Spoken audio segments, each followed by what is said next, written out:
This is Sanderlanche. We're doing Oathbringer chapters 82 to 84, and in these chapters, some fucking bullshit happens.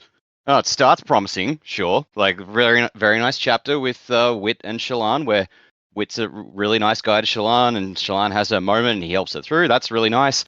The invasion of the palace, whole bunch of stuff happens. Combat, really cool. We meet Aesodan, find out what her deal is with apparently another unmade, unless I miss my guess. So that means there's 3 of them, I think. Yeah. So lots going on. Elhakar's son is there, which is heartbreaking, and Elhakar's doing his best, and they break out in the courtyard, and then the Kaladin's old friend the Parchment show up, and it's just combat everywhere. And then Elhakar's about to fucking become a Radiant, when that lumbering shit-stained Moash comes along and fucking murders him. And I was so fucking mad. I'm Dak, and with me is... Jamie. Joe. And Data. Enjoy your bloodshed, you monsters. The Sanderlanche is about to begin. Yearnings intertwined, the golden age in ashes once again. Under stirring stars, in the burning shards, kindle fragments of the falling rain. So look to the break of dawn, to the break of dawn. Stronger So yeah, together. 3 chapters this time, but rather eventful chapters, I would say. What did you guys think of these 3 chapters? Well, these were good. I think I've said it every book or every time we get to this sort of climactic moment. But when the chapters start getting snippy between viewpoints and stuff, you're like, oh, here we go. And it did not disappoint. Yeah, so I loved Wit in these chapters. When he sat down with Shallan and just let her have her moment to feel what she was feeling before she would speak. I just thought that was it's not the Wit that we normally see, and I really love Wit and Shallan's interactions together. So that was cool. I also I like that we're doing something with this Shallan, Vale, Radiant, everyone else situation. Like we seem to be getting kind of to the pointy end of her spiral, which is good because I was like, how long is this going to keep going? Like, yeah, we know Vale and Radiant, and they're all becoming alarming to us as the reader. But so I like that we're kind of getting there, and it's going to help her. She's going to overcome some things and move on, which is good. Look, the big one, Elhakar. Once he started saying the words and he had them on the paper, I was like, man, you had the words. You knew the words. Why are you waiting till the middle of the battle to say the words? Why did we not do this before? I don't know. Maybe he needed to be in the zone to do it. And I feel like what he just went through as a dad, maybe that was the thing that made him go, no, I have to do this now. I didn't want this to be the way, but maybe this is where I am. And yeah, I don't know. That was a tough scene, I think, to read and to see.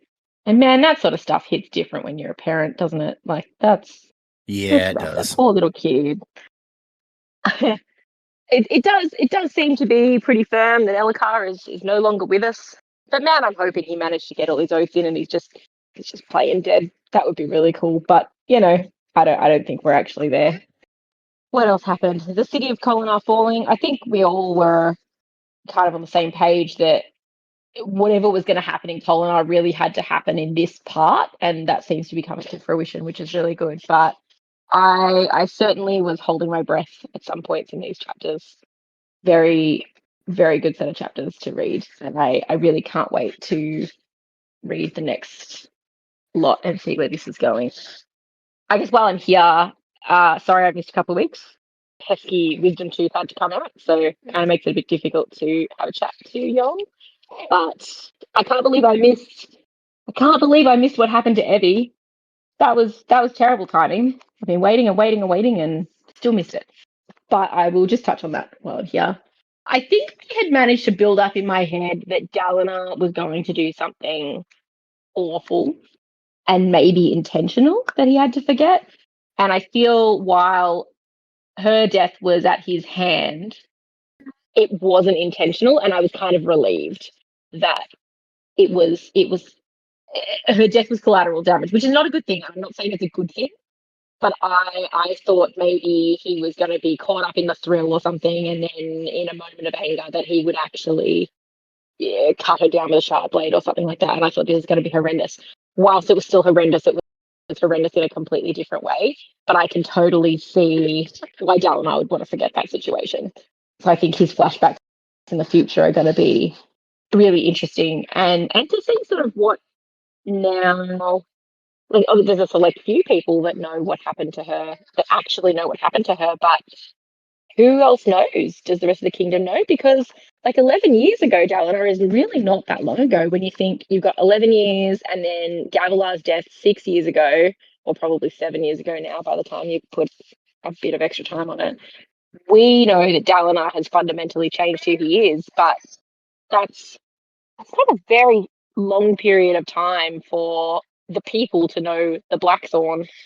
And I think we've seen that with other nations going, we don't trust you.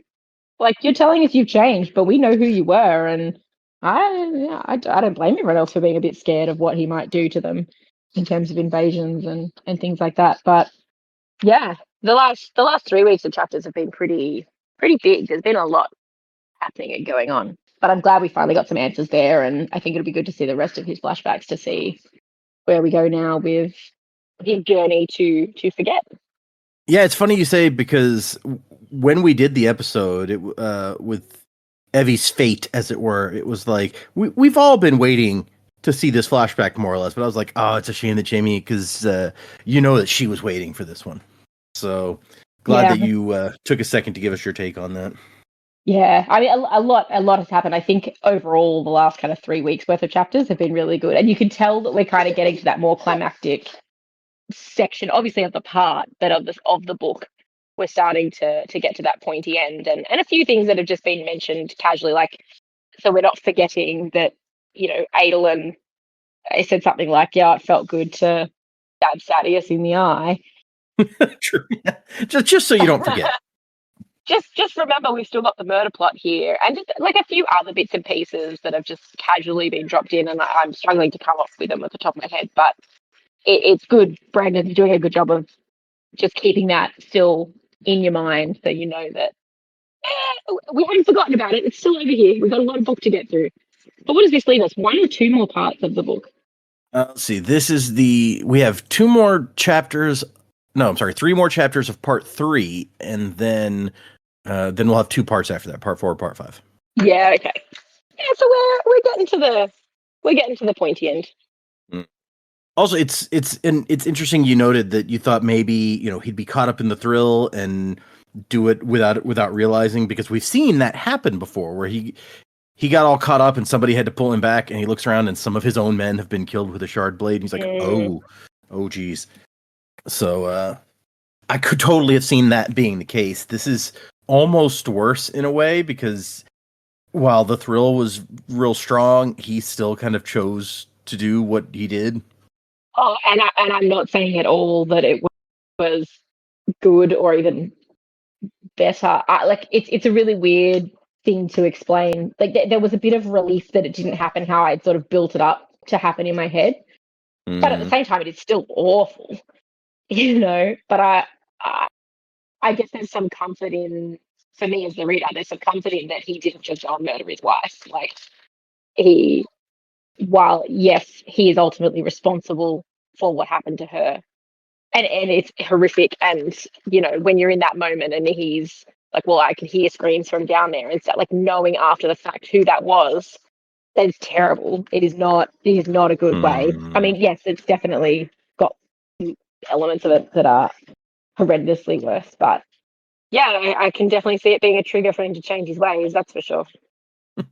And you also mentioned, like, what does the kingdom know? And we kind of talked about that in the episode, but the question was more like, what do Adolin and Renarin know about what happened? Because we rarely hear them talk about their mom. And so, yeah, like, it's been 11 years. What do people know about that situation? Yeah, and if that, I mean, Dalinar was pretty firm on, she didn't defect, but what does everyone else know? Do they still believe that she was slaughtered, and then this was the reason that they went and did all of that? Like, gosh, could you imagine what that would do to those boys? I can't imagine that Adolin would be as close to his dad, given how close he was to his mother. Renarin possibly wouldn't have that many memories of her as such, but yeah, I don't know. I feel like their whole relationship dynamic would change if they knew the truth. I would think, right? Yeah. It would be hard to maintain that relationship for most people. Yeah. What else? Oh, the one other thing I had was you mentioned that like the wit chapter here. It's like this is not the normal wit, and it's like he's not joking around about everything. He's not like being all sarcastic for the most part. I feel like it really sets the tone for how serious the situation this is, that this guy is not making jokes anymore. Oh, definitely. And Wit said, he knows that he is where he's needed. He doesn't know why necessarily, but he knows where he's needed. And yeah, the seriousness that he approaches this, it's like this is, and we were all there. We're thinking this is really, really dangerous for Shallan, but it's obviously more than just dangerous for Shallan. For Wit to be, he's not just giving her a pep talk as a one-on-one mentor. He's looking at the Cosmere. This girl needs to get this sorted out because it's not going to work out well if she doesn't. So yeah, I think I really liked every scene that they've had together. So I do hope we get a bit more of interaction between those two.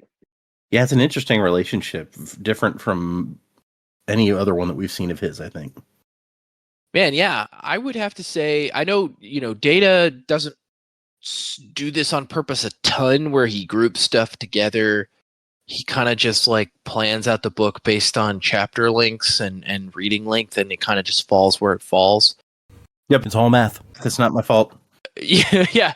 Well, anyway, I would say tragedies aside, but I mean, the tragedies obviously lend to the intrigue of the story as well. I would say this is probably the favorite section of any thing we've read. Like, it was just every beat in this section that we read was so not only important to the story, but there were so many good character moments, beat moments that really informed not only the plot, but also, inside of characters' minds, character development, things like that.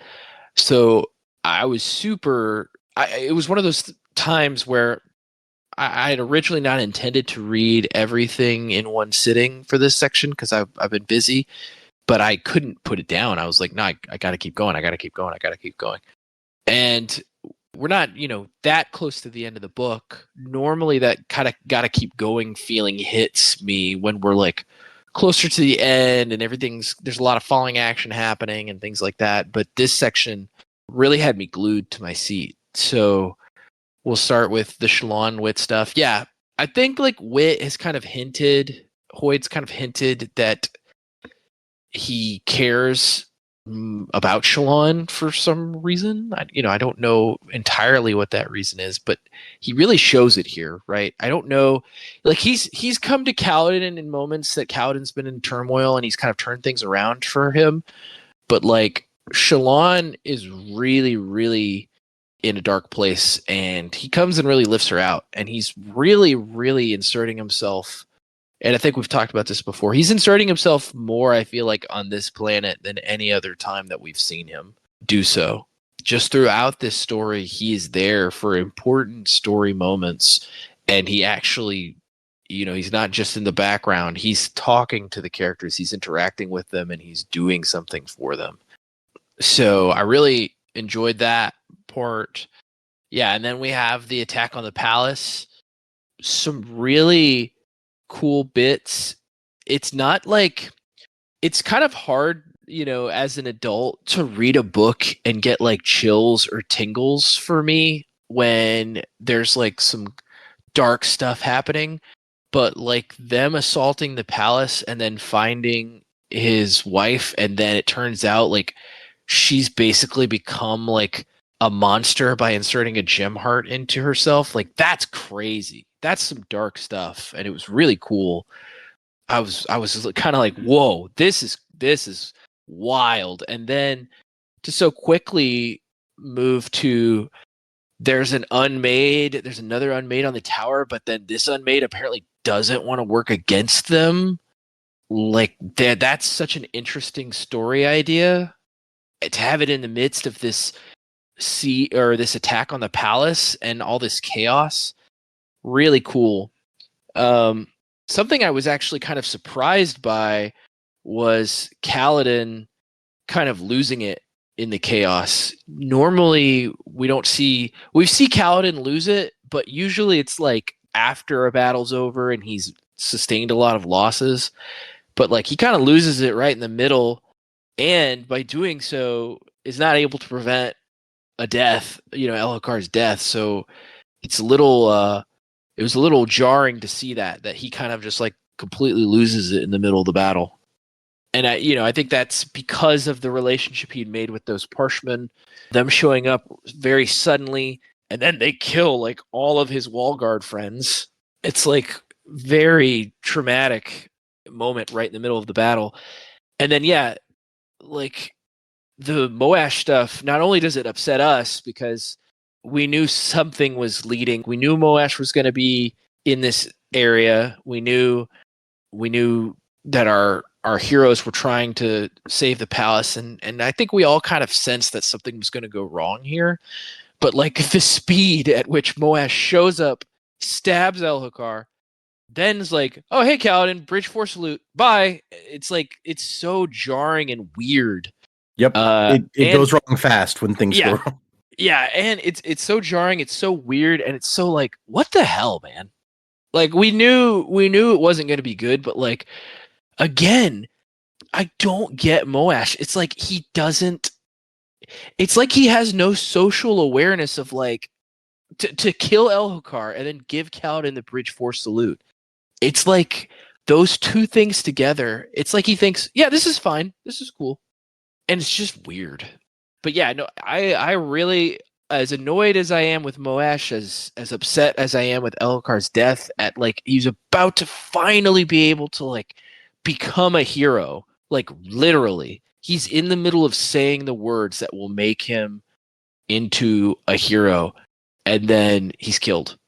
Like it's very annoying. It fills me with anger, but at the same time, I was like, man, what a moment in the story, right? Like what a time for Brandon to set up something that could potentially shift the tide in Elhokar's, not only in Elhokar's life, but like in the story itself. It's like we've literally got his wife has now become like the enemy, and in a bigger and more intentional way, it seems like, than a lot of the other characters who became enemies.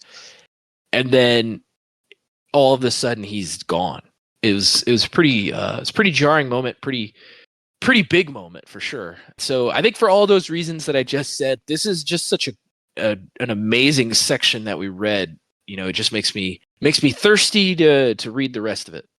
Yeah, no, it's an intense section to be sure. And you're right that we have talked about it before, but you were really highlighting here that, like you said, Wit, Hoyd, whatever, is way more involved here than we've ever, because usually he's just a quick like cameo, right? Which and we've theorized like, what is he trying to do? What are his goals or whatever? So whatever it is that he's out to do, it seems like something about what's happening here on Roshar must be important to it because he is so involved in what is happening. Yeah, which makes me think like if Wit's where he needs to be, Hoyd, Wit, whatever is where he needs to be in the Cosmere, he's so much more involved here that it makes me think in the larger Cosmere scheme of things that Roshar must be pretty important.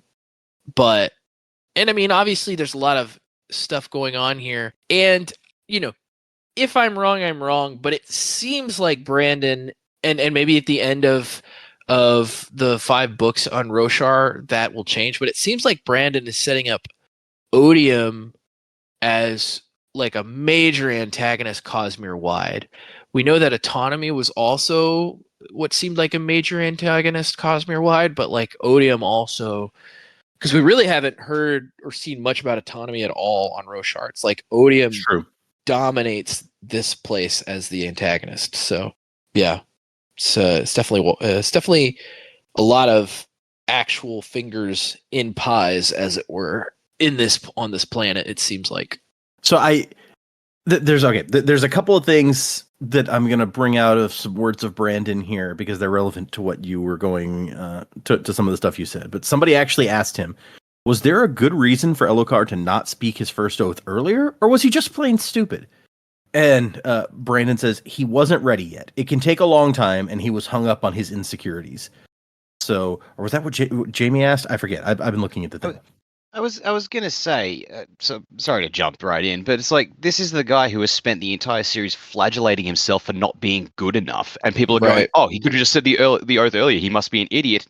No, he was constantly telling himself, "I'm not good enough," and so it's Yeah. not until the chips are down that he says, "I have to do it now." I can't believe that wasn't obvious to people. Yeah, I think also there's something to be said, and I'm speaking to this as a dad. It's like there's something to be said when you're literally holding your child and you're seeing this amount of chaos and destruction around you. There's something to be said for that moment as a man, as somebody holding your, not just a man, but as a parent holding your child and seeing what's going on around you and knowing that if you do something, you can change it. Like, I think that is really what pushes him, right? Because it didn't become real to him. He was in such denial about himself and about what was going on with his wife and the kingdom. He was in such denial about that it wasn't until he saw what his wife had done and was holding his child who had obviously been suffering that he realized, like, I've got to do something now.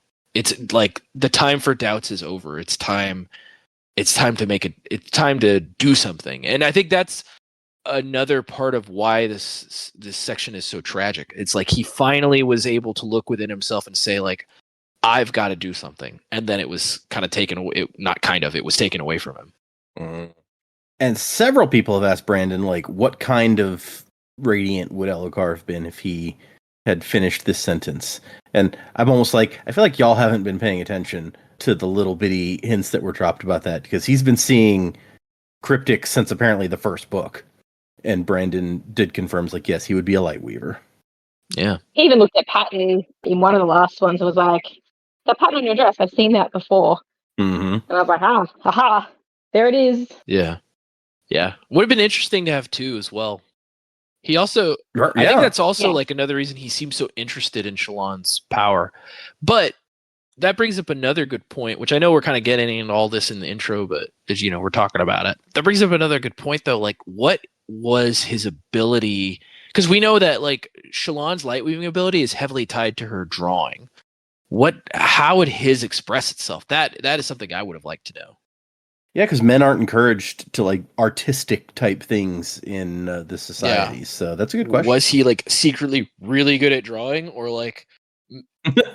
He had to hide it. Like, I just wonder how it would have actually expressed itself, because we've never seen him do anything that would kind of lend itself to light weaving that I can think of.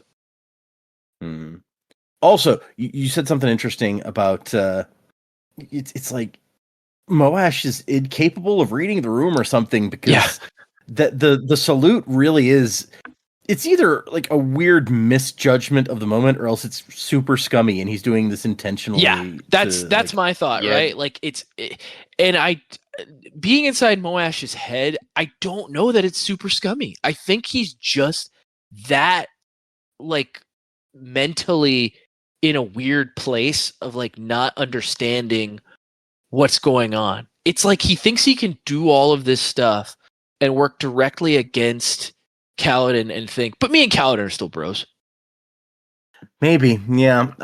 I would note that I'm pretty sure, you know, he's done some stuff before now. Dak never liked him in the first place, but he's done some messed up stuff before now. I think this is the moment where the fandom, like the fuck Moash thing, really started to gain traction. Is Oh, this really? That moment wasn't he after. says- That wasn't after. It Nope, took this long. that wasn't after the killing Kaladin. Yeah, No, I don't think it was, honestly. It took this long. Huh.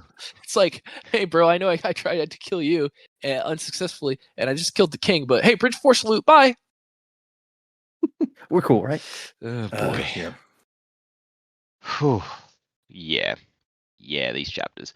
So yeah, I agree. Like with, I won't belabor the point too much, but like it's an interesting side of wit that we're getting to see of Hoyd. Because for me personally, the clearest picture we've had of Hoyd up until Stormlight was from Secret History, where he was honestly kind of antagonistic to Kelsier and like kicking the shit out of him. So it's really interesting to see him being a much more tender mentor figure who seems to actually care. And like, I'm not sure why he's invested so much in Roshar. If it's like the letters indicate it's specifically because he's got a bone to pick with Odium and is worried about what Odium will do. But if there are other elements in play, I don't know. I get the feeling there might be, but I couldn't fathom what they are. Maybe this is his homeworld, and he's just like, yeah, that's that side of things. But yeah, like it was fascinating to see him be such a kind figure. I'm not used to seeing Hoyd be kind, not to this extent anyway. The battle scenes were really cool. There were a couple of moments in there, since Joe said it last time, where he thinks Azure is someone from Nalthus with the breath powers. There were a few times in this battle where it's like talking about what she's doing with her cloak. I'm like, oh, I think I see it. Yeah, just like the way like she wrapped it around her arm, and then it seemed to like puff up or something. So yeah, now that's been said, I can't really unsee it. And I think we're onto something. Yeah, and then the stuff with Aesudan, which one fucked up that she apparently did all this willingly. So she's bonded to. Yeah, I want to assume unmade. I get like she mentioned a name, which I think we've heard before, but I don't want to try and look it up in case I see something that I shouldn't. So I don't know. Was it Yeligar? Yelig Nar. It's Yelig Yelig dash NAR. So yeah. Yeah, like that must have been in a epigraph at some point in the books. I forget where, but I'm just like, I swear I've seen that before. So third unmade hanging on this city, go figure. And then there was a note there that she was talking to Elokar, and it's like, yeah, I've done what your dad wanted. I've bonded with them. I'm like, is this what Gavilar was doing? Because if so, I mean, we know he was talking about bringing the Parshendi gods back, which with a bit more context is pretty fucked up. But was he trying to bond the unmade? Because I think that's a step far. So I've got a lot of questions around that. But yeah, then we get out into the courtyard, and as soon as Kaladin's like Parshman buddies showed up and started slaughtering his wall guard buddies, I'm like, oh, this is not good. Because as soon as they showed up, I'm like, he's here somewhere. Because you've listened to the episodes. I never thought for a second that Elokar was actually going to die in this section. Because one, I thought that would have been too obvious a thing, but also this seemed like where his character arc was coming after 2.5 books of being the self-doubting king, and that could become a better man. Here's his opportunity, and it just gets so cruelly ripped away from him in the space of a page. I wasn't prepared for that. This might be a reductive comparison, but it does feel like, something that George R.R. Martin would put in A Song of Ice and Fire, where like you think you know where a character is going to go, and then it's just completely turned on its head and taken away, and it's going to have much greater consequences. Objectively, excellent bit of writing. Subjectively, fuck Moash, I'm pissed off, and I nearly threw the book. So... yeah, and as mentioned, like throwing the Bridge Force salute to Kaladin after doing it just feels like, you fucking dick. How fucking dare you? But also that, like, okay, Moash talks about his family and what that did and what Elokar did to them. But what's the thing what's the thing Moash does for killing Elokar? Rips his son out, like a 3-year-old boy, out of his dad's arms, chucks him to the side before impaling the father. I don't fucking care how off the deep end you've gone, Moash. Killing a father in front of his toddler child. Like, No, absolutely not. I was mortified. And from what we've seen inside his head, we know, like, we don't have to see inside his head now. We know he still thinks he's doing the right thing when he actively took a child from his father's arms before killing the father. Fuck you, buddy. It's weirdly reminiscent to me of that scene from Kill Bill where she's just like, I'm not going to kill you in front of your daughter. So I'm still going to kill you. And she has every reason in the world to want her revenge in Kill Bill, right? So you're like, but even with all of that, she's like, let's arrange a time and do this when it's not, your child is not right there. Yeah. Just Speaking of which, did you see they re-releasing Kill Bill as like one film in the theater? Yes, I think it's been available on like DVD or something for a while. The whole bloody affair, but they're gonna it's gonna come out in theaters December 5th, which is right in the middle of the Dragonsteel convention. Oh. So I'm hoping it's not just a one-day thing that it's going to be released, because I do want to. It's funny. It's funny to me that they're doing that, because while I agree, it's all one big story, I feel like tonally and thematically those films are pretty different. So like it's funny to me that he's like, I always intended it to be this way. I'm like, really? Because the movies are pretty different. I would agree. Tonally, there is kind of a large difference. Yeah. Anyway, sorry. Back to the other thing, the book. Also, like what you said about was Gavilar trying to bond an unmade? Because that's a bomb to drop if that's what he was actually doing. Now, I don't know if Aesidane was in her right mind and when she said that, or if that's just what she interpreted what Gavilar was up to, which is possible. Yeah, we don't know how reliable or even intelligent she is, to be fair. So, yeah. Yeah. But yeah, like, everything about what she was saying, one, gives us some more suspicions about Gavilar. Two, kind of proves the point. Yasna maybe should have just had her killed. Right? That was my thought when I reread it this time. I'm like, man, Yasna really might have been doing everybody a favor if she'd just gone through with it. Yeah.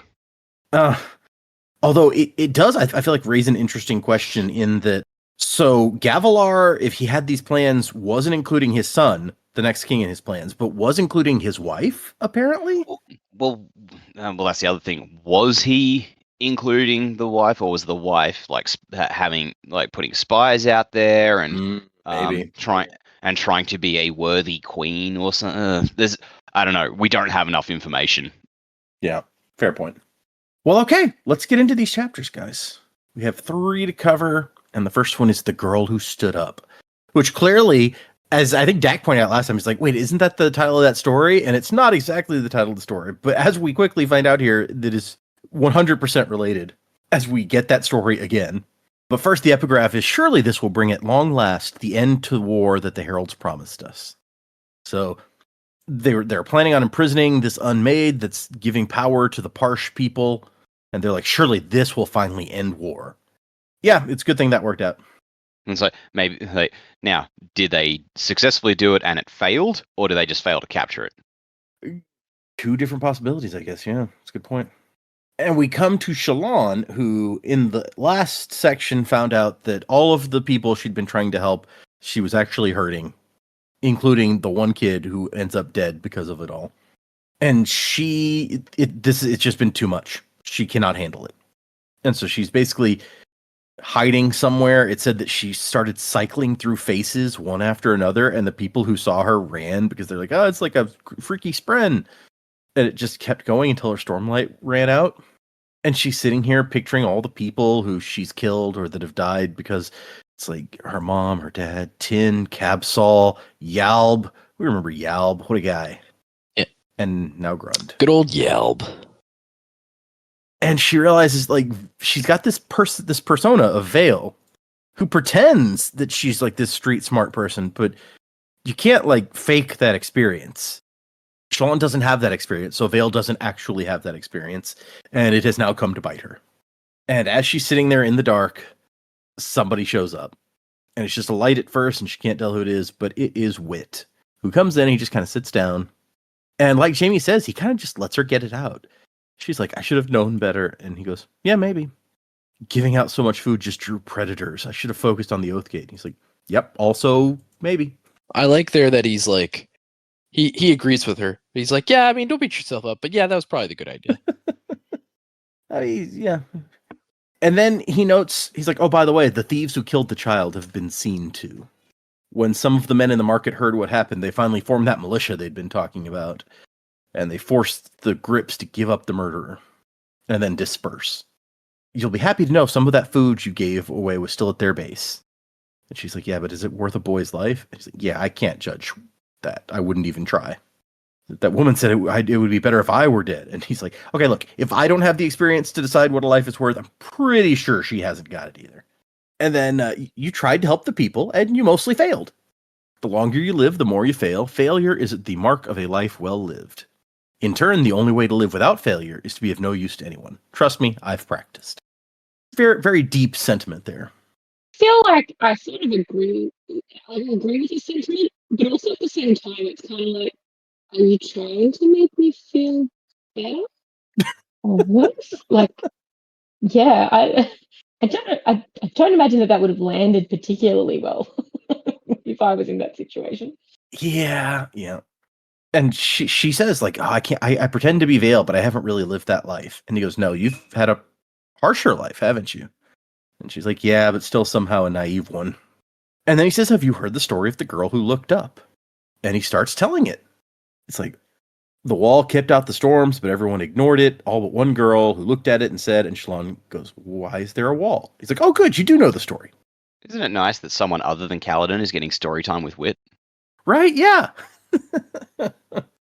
Everybody needs a story. I mean, actually, this is her second one this book, isn't it? Because he did the story about the moons with Shallan, didn't he? Yep. Oh, he did. I forgot about that. I guess So this- I think of story time with Wit as someone in their lowest moment. This is the second time this book that he's told a story we heard before, but like tells it better. Maybe that's saying something. I don't know. I love. He's like, oh, so you do know the story, and then he's like, oh, you don't really know the story. He messes with some dust on the ground, and it briefly makes the figure of a girl, but then it falls apart, and he goes, a little help here, and throws her some stormlight, and she does more than she's ever done before. In that, like, she basically puts them in like a holodeck sort of situation where she makes a projection over the entire room that looks like they're outside. And there's the girl and the people and the wall. And he's like, huh, not bad. Not dark enough, though. And she goes, what do you mean? He's like, I thought you knew the story. And so what we didn't know from the story before is that this world had no light. Everyone did everything that they did in darkness. And Shallan starts to think, like, actually parts of the story make more sense when you have that context to it. Like, why was everyone like, oh, that's just how the sky is over there, or like, don't worry about that wall, because it in the dark you hardly see it at all, so it wasn't a big concern for them. There's also the question about this girl ignores what everyone tells her, don't go beyond the wall or you shall die, and she decides to go anyway. And he goes, was that stupid or bold? And she says, how should I know? And he goes, nope, wrong answer, she was both. And he makes an interesting note about how these stories generally go. Either the child ignores their parents and gets eaten by a monster in the woods, or the child goes out and it turns out there's something great out there and they get in a cool adventure. There aren't many stories of kids that say, yes, I shall not go into the forest. I'm glad my parents explained that's where the monsters live. Which, yeah, I guess that's not a terribly interesting story. And they never did anything at all. The end. And they even have a discussion about, she's like, is that what you're trying to teach me? And he's like, no, I'm not a teacher. I'm a terrible teacher. Fortunately, I'm an artist, not a teacher. But people learn things from art. And he goes, blasphemy. Art is not art if it has function. But anyway, back to the story. And he's like, yeah, this part of the story takes forever, so I was finding things to distract us. And she's like, well, we could just skip the boring part. And he's like, skip part of a story? You wound me. We never knew exactly how seriously he took this. Tolkien worked hard to describe those trees. All of the walking is important. You can't skip any of it. Cut out Tom Bombadil. Are you insane? I agree with that. I love Tom Bombadil. So Shallan says, like, yo, I know the point of the story. It's that we're the monsters. And what it says, he steps over and hugs her, and he goes, you're not a monster, Shallan. The world is monstrous at times, and there are those who would have you believe you are terrible by association. And she's like, I am. And he says, no. For you see, it flows the other direction. You're not worse for association with the world, but it is better for its association with you. And then they go back to the story. The little girl gets stormlight from the other side of the wall and brings it back. And the storm goes over the wall, and the people suffer now. But each storm brought renewed light. It could not be put back now that it had been taken. And people, for all their hardship, would not choose to go back now that they could see. And he says, would you want to go back now that you can see? And she says, no. He goes, okay, well then live and let your failures be a part of you. And she goes, wait, that sounds like a moral. And you said you were, like, you're trying to be useful. And he goes, well, we all fail now and then. And basically, this is the very inspirational chapter where Wit shows Shallan that she can be okay. And he demonstrates it with, there's like 2 Shallans and holographic Shallans, and she gives them all of her memories of all the horrible things. And one of them falls down and is broken by the horror of it, and the other one doesn't. And she realizes the difference is that one can forgive herself for the things that happened. And he says, it's terrible to have been hurt, it's unfair and awful, but it's okay to live on. And he basically wraps up with telling her, you can find the balance, accept the pain, but don't accept that you deserve it. And she manages to get herself back up. He has her hat. I guess she lost her hat somewhere. And she's wearing Vale's outfit, but as herself now. And she heads back to the tailor shop. And Adolin has been worried about her all night, hugs her. And then he pulls back and he's like, oh, well, this is a nice outfit, Shallan. That's really sharp. Let me see that hat on you. I just love that Adolin, fashion is so forward in his mind. It's like, I was worried all night that you might be dead, but damn, that's a nice outfit. Were you just out all night getting this outfit ready? It looks great. He's like, your red hair with the white out, like, this is really good. And then it's like, wait, hold on. Do you hear something?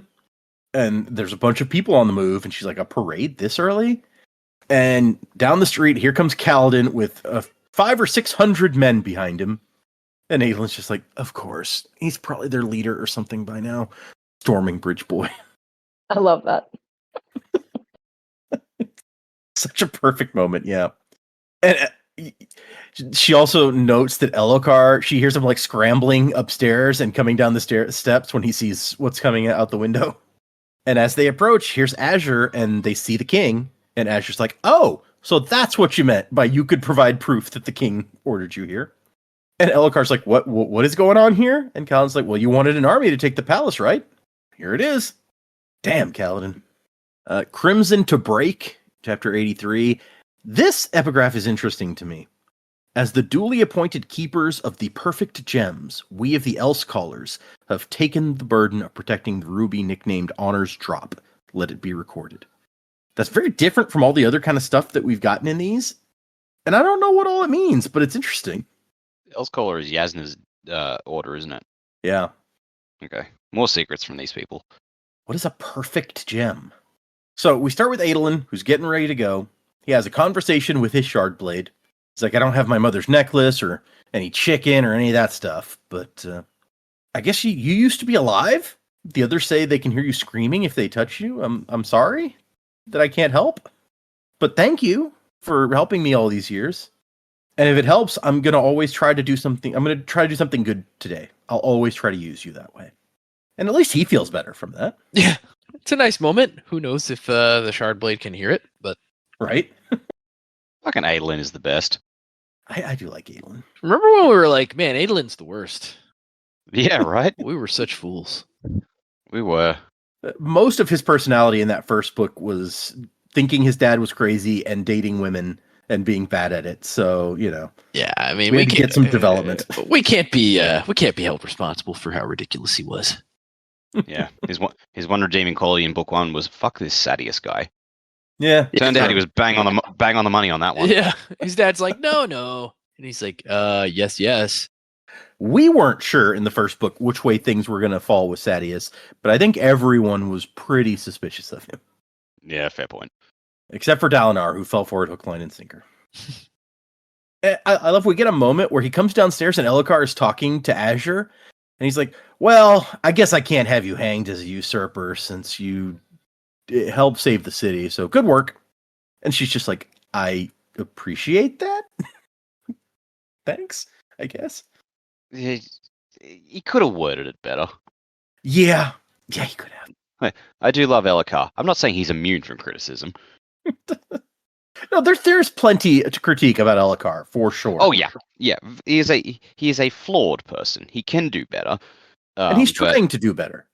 yeah, in his head, he's probably being very magnanimous. Just like, yeah, you know, technically, you stole command from the people who were meant to operate the walls, which is a capital offense. But I'm gonna give you a pardon for your bravery and everything. It's like, you see what he's going for. He took the worst road to get there, but you see what he means. We've also got a few other guys who have shown up. Some light eyes that Elokar and Adolin revealed themselves to the night before. And they've got about 100 troops between them. So Kaladin brought 600 and these guys brought 100. But whatever, it's not a contest or anything. Way to show up Elokar again, Kaladin. Good job. Yeah. Remember, we're trying to boost this guy's self-esteem. Maybe think about that. Honestly, given how badly things go, it's real lucky Kaladin brought as many as he did, or they would have been fucked. Not that things went great, even with that many guys, but... It would have been worse if they didn't have them, yeah. And so they're planning the attack, and they need to do it soon. And Elokar tells Kaladin, your job is to get the queen and the heir to safety. If the Oath Gate works, we go through there. If not, you fly them away. That is the most important thing. So the plan is they're going to assault the palace. Shallan is going to try and go and get rid of the unmade at the Oath Gate so they can use it. And as we see at the end of this little scene, there's an Ardent who they give a span read to, and they're like, half an hour after we leave, use this span read to tell Dalinar to get the troops in place. He's like, but the Screamers will get me. And Elokar, or I guess it was Elokar's like, probably they'll be too distracted, but even if they're not, I need you to do this. Like, the fate of the city could be hanging on this. He's like, oh, I feel bad for that Ardent, but... Could they leave him a guard? Right? Yeah, like something.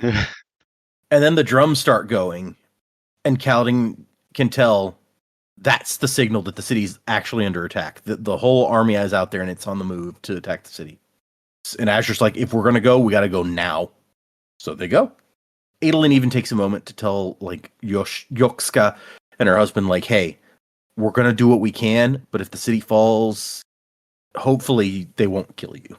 Try to flee the city. Get to the Shattered Plains. We head to the palace, and on their way, as the attack is starting outside, they see something cresting the top of the nearest wall. It is an enormous stone head with glowing red spots for eyes. It says it seems just a little bit shorter than the wall because it has to reach up its arm and pull itself up, but that's still freaking huge. So they have a cave troll? They have something bigger than a cave troll, yeah. Yeah, what is this? I forgot about this before, but have we heard mention of this thing before? I don't remember this at all. We've seen a time where in one of Dalinar's visions where a freaky red spren goes into the ground and then a giant thing made of stone rips out of the ground to attack. Oh. Okay. That seems to be kind of what's happening here. Right. Big rock troll, got it. Yeah, I almost thought it was a giant... Gosh, I can't even remember what they're called now because we've been away from the Shattered Plains for so long. Great shells? Chasm Fiend? Yeah, I thought it was a giant chasm fiend thing, but I don't know. That was my complete misinterpretation of what the text was saying. This thing is, it says, when I go to the description, it's about 30 feet tall, if that gives you a good picture. Let me see if I can find a decent picture. So what you're saying is this story has now become Attack on Titan, because I'm not into that. Oh, here's one from, I think this is from the RPG. Or actually, hold on. Here's one from the cover of Oathbringer. From one of the covers that's out there. Or maybe it's the end pages. I don't know. But this is from the book that we are in. So that's probably a good... where's our chat here? It's not the best picture of the actual thing, but since it's a cover of the book... What the fuck is that? Yeah. It looks like one of the Titans in the Hercules movie. It does. The animated one. Yeah, it looks like... looks like the... not the volcano one. Which one was that? The ice one. I think it was the the ice one, yeah. I remember this because of Kingdom Hearts. But Yeah. here's the one from the RPG, which gives you a little better view of the thing. Oh, that looks fucking cool. Oh, are those the things that were? I feel like those were the things that were described in like the prologue that they were fighting. But maybe Yes, in the prelude to the Stormlight Prelude. Archive, That's what it We was. get they're not Oh, actually. Jesus. We don't see them actually fighting it, but what we do see is, dead ones, right? yeah, Kalak is picking his way through the remains of the battlefield, and let me see. Let me get to that part of it Forgotten about because that. Wow. it's right there at the Yeah, I beginning. kept waiting to see those in the book, and I was like, man, I guess they're not going to show us these weird creatures or talk about them anymore. And then for a while, I thought, oh, they must all be gone.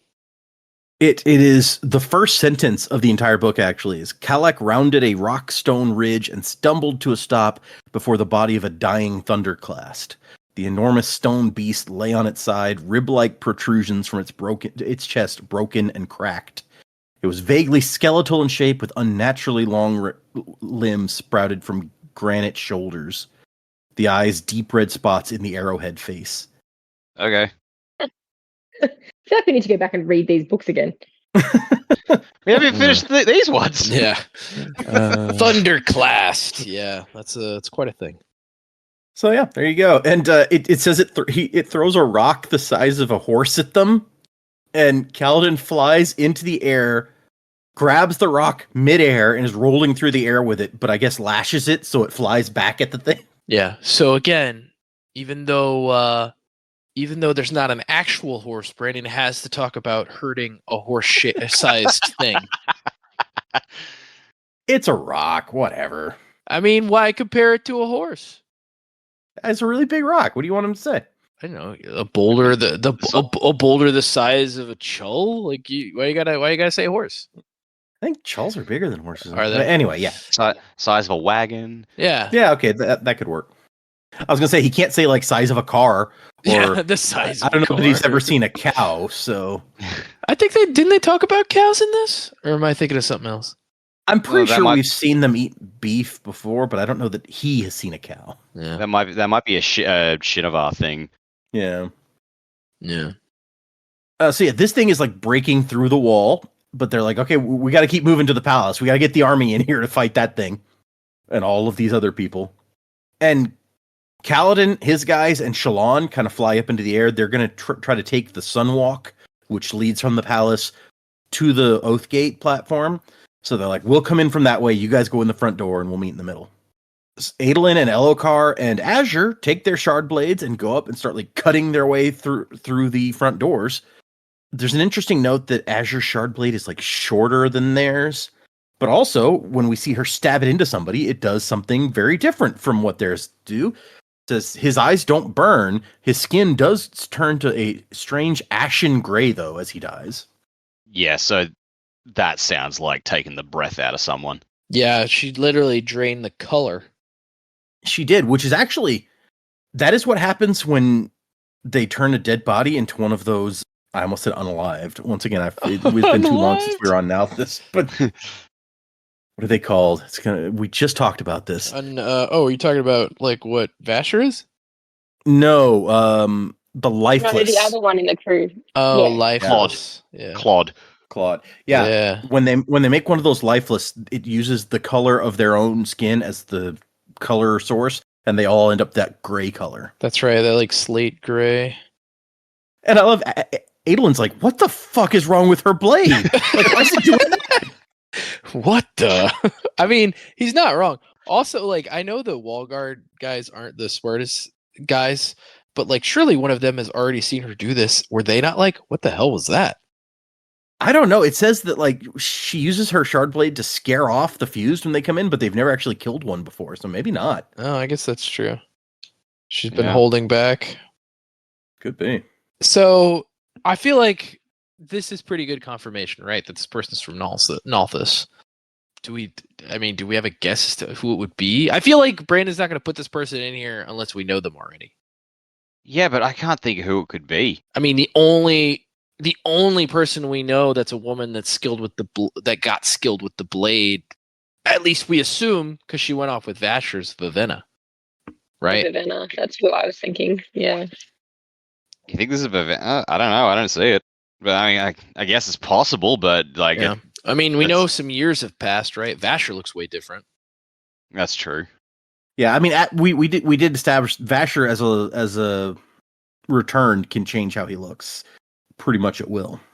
I didn't Vivenna remember that was a thing. Okay.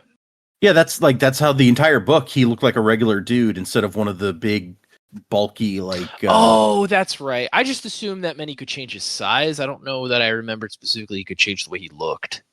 Well, we were also told because like Vivenna had the thing where she could change her hair color. It was like the royal locks. Oh he was like, Oh yeah. He told her, "Oh, that's because there was a return in your like Bloodline. lineage, and that's like what you kept from that." Hmm. Yeah, I forgot about the royal locks thing. That was kind of an interesting little thing. Tidbit. Yeah. And she even says, like, that's right at the end of the book. She's like, "Oh, you think I could change like other stuff about how I look?" And he's like, "I don't know, maybe with practice." Yeah, so I guess she could potentially at this point, maybe she could look like whatever she wanted to. Yeah, we don't know for sure that she could ever do more than her hair, but that pretty much confirms that Vasher could change a lot. Yeah. And so they get in here into the palace, but the Queen's Guard are ready, and it is a freaking bloodbath in here. You got Adolin and Azure and Elokar with shard blades, which no one in here can match that, but they can't be everywhere. And so we got some enclosed spaces, little rooms and stuff that they're having to push people into and try to push the other guys out. Adolin, because Adolin and Elokar also could not bring their armor, so they have no armor to help them here. Which, if they had their armor, they probably could have just trashed this whole thing. They could have just slaughtered their way through. Yeah. And even when they take kind of the first area and they have a moment to relax, and Adolin gets like a wound bandaged and stuff, Azure looks up at like the stairs, and there's guys with crossbows ready with behind a shield wall, and she goes, "That's going to be crimson to break," which is the title of our chapter. And yet another color metaphor. Yep. Yeah, really not trying to hide it here. It's like we don't use words like that, but okay. I know there was a bit in here. I can't remember where it was, but like she used a cloak around her arm. Yes. I don't know if we've gone past that yet, but like that was the bit where I'm just like, okay, you're definitely a Nalfian. Right before that conversation, it says, curiously, Azure had removed her cloak and wrapped it half around her left arm. Adolin had never seen anything like it. Maybe she was used to fighting in plate? Yeah, okay. I don't know why having your cloak around your arm would be like fighting in plate, but whatever. So they know that the enemy is outside breaching the walls. They actually, there's a crashing at a gate, and then it falls silent. And they're like, okay, they're in, and that's not far from here. So they're going to be at the palace soon. And then one of the officers tells Elokar, like, hey, we found something weird. Like, the door to the palace garrison is locked from the outside. And they open it, and there's a bunch of palace guards in there. It says they're in ragged uniforms. They're all dirty. And they're like, Your Highness? Prince Adolin, it is you. Oh, my gosh. This guy, like, a bunch of the palace guards wouldn't follow the Queen's orders, and so they got locked in here. And basically just forgotten about. And something real weird is happening in this palace because Adolin's like, okay, you guys must be in bad shape. Go get taken care of. And they're like, what? No, we can fight. And he's like, what are you talking about? You've been locked in there for weeks. I don't expect you to be combat fit. And the guy's like, what? No, it can only have been a few days. We've only eaten like 3 times since we got thrown in there. And everyone, like the other guys are nodding and agreeing with this. And Adolin's like, okay, that's fucking weird. It's like it's like a weird like pocket time or something, or to make it more Cosmere relevant, it's like a weird like preservation thing where they got preserved. It's very strange. Or like, it could be a speed bubble like Wayne or Marseille, whatever.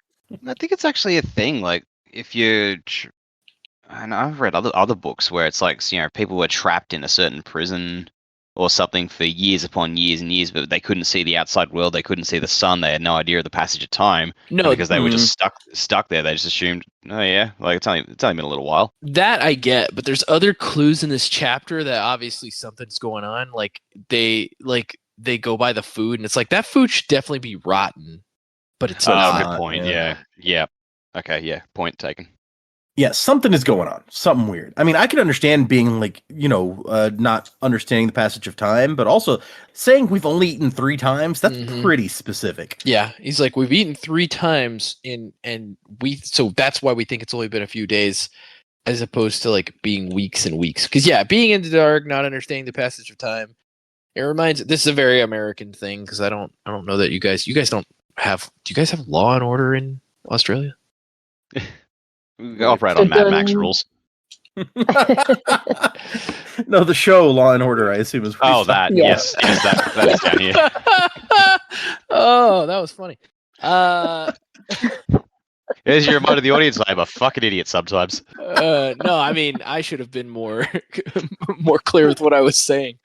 Do you guys have the show Law and Order?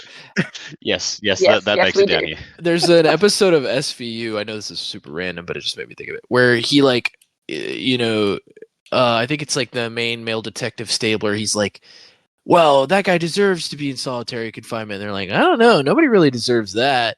And so he's like, well, I'll go into solitary confinement and see like, what it's like. And he's in there for like 2 or 3 days, but he thinks it's like full week. And he's super mad at the dude, that the prisoner that like, or the prison guard that like let him be in solitary. He's like, you're supposed to come get me after a couple of days. And he's like, I did.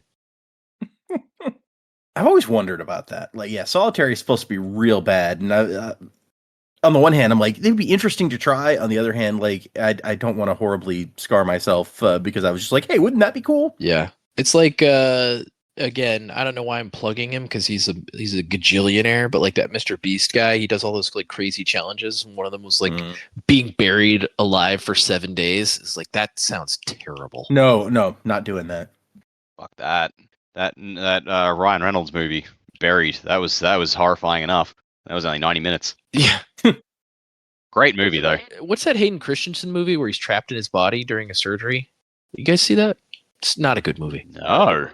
No, but that also sounds horrifying. Yeah, it's like because that's like a syndrome, right? They put him under anesthetic, but he's still like aware of everything going on. It is called Awake.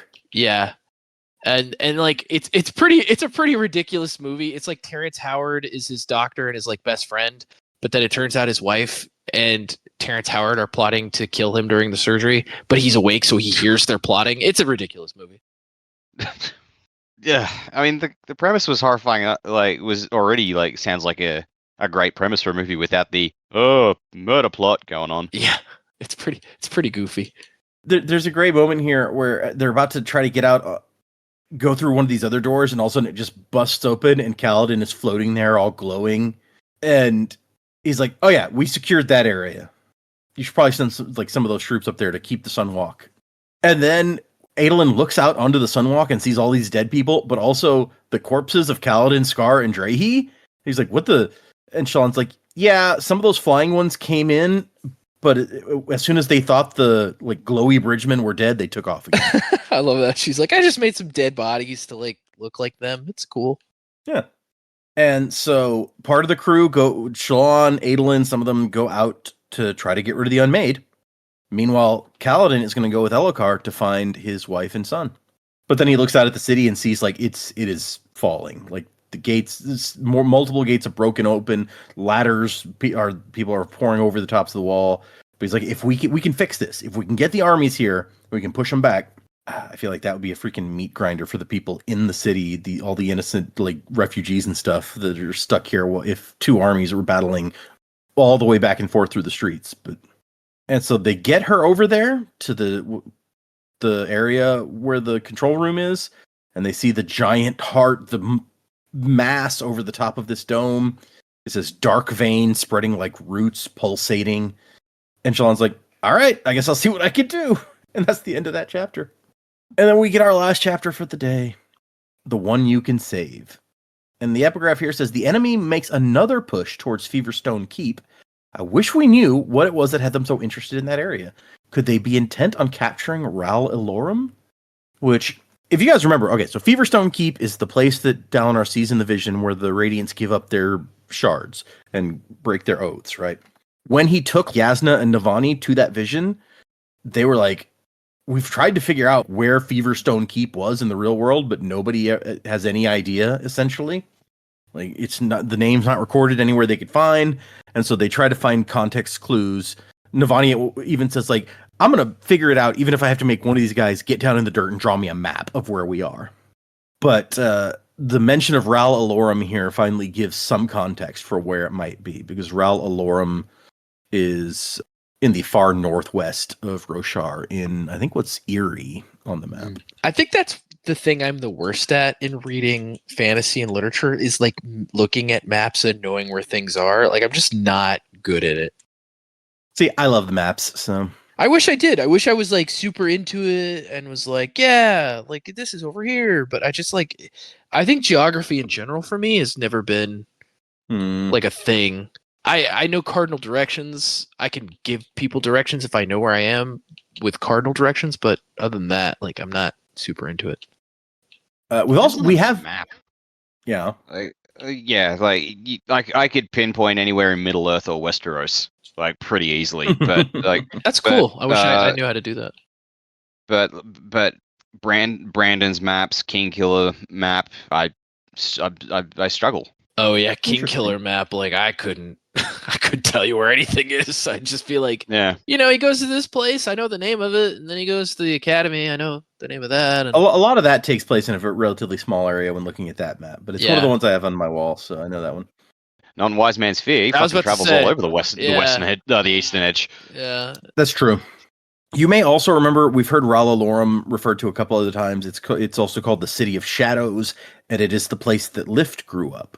So, if that helps in any way, but yeah. Also, man, what a place to live! The City of Shadows. Yeah, I don't know. Makes me think of like, makes me think of like the Netherrealm in Mortal Kombat. Right? Yeah, I don't know why it's called the City of Shadows necessarily. That may actually be. I haven't had a chance to finish reading the Roshar like world guide that came with the RPG stuff. I suspect that there might be information on that in there. Yeah, you'll have to report back to us if we're allowed to know. Yeah. Anyways, into the actual chapter. So Kaladin and Elhokar are going to head up the stairs. He notices he has Syl to scout for him. He's like, "Hey, check up the stairs to see if we're being ambushed as we approach each floor." And then he realizes, he's like, "Wait, Beard? Yeah, Cal? Sir?" And so, like, his whole squad from the wall guard is here. And Norrell's like, "Yeah, we don't have a captain anymore, so we figured we'd stick with you." And Cal's like, "All right, then, let's do this." I got tripped up here because there's a guy, I'm certain we have not seen this guy in the wall guard before. Vakelzel? I don't know how to pronounce that. Yeah. Yep. But I saw that, I thought, no, Crazy Varklav, the slave driver, what are you doing here? I absolutely knew that would be the connection you made. Crazy Varklav. Okay, actually, we have seen that guy. One moment. Jesus. When we're first introduced to the wall guard, it's like, there's Beard, there's Ved, there's Noro. There's also a heavy-set man named Alaward and a friendly man named Vassalslov. Alethi, but obviously with Thalen heritage, because that's clearly a Thalen name. Yeah, so you weren't far off with the slave guy, right? Because he was Thalen, yeah. Yeah. Yep. I do not remember that at all. Jamie, did you hear this guy's name in the audiobook? Actually read this section. Okay. Damn. The one time we needed the audiobook. It's like, how do you say that? He's also one of the guys with them when they see Adolin and they make fun of his outfit. He's the guy who's like, "Oh, the apocalypse is happening, and you know what would be really handy? A new coat, extra sequins." So, yeah, he's been here a couple times. No memory of this dude. Anyway, moving on. So Elhokar makes an attempt. He's like, yells at the palace guard who they're fighting, like, "Do you not see that I'm the king? Like, are you so far gone that that you'd kill your own king?" And Kaladin notes that, like, there's something wrong with these guys. As they were fighting, they don't make any noise. They like grunt or in pain if you stab them or something, but there's not like the normal noises you would expect.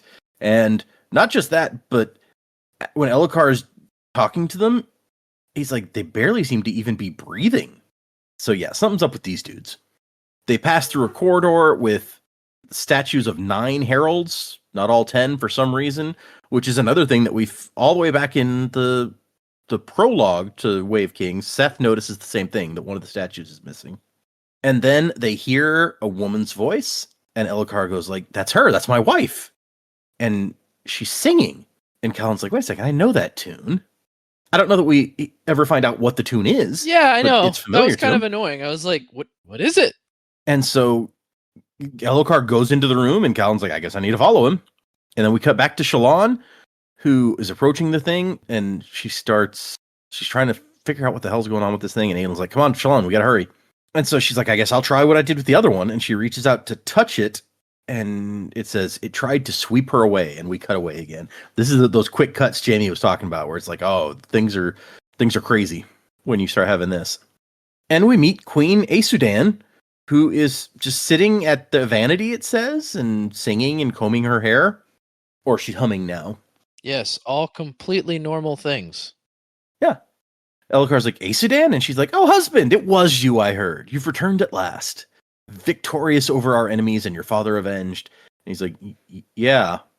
And then she looks at Kaladin. It's like, "Oh, is this a new bodyguard? Far too scruffy. You should have consulted me." And he goes, "Where's Gav, Asudan? Where's my son?" And she goes, "Oh, he's playing with friends." Which, given what we see a moment later, is a real fucked up thing to say. Yep. And so he motions to Kaladin to, just look around.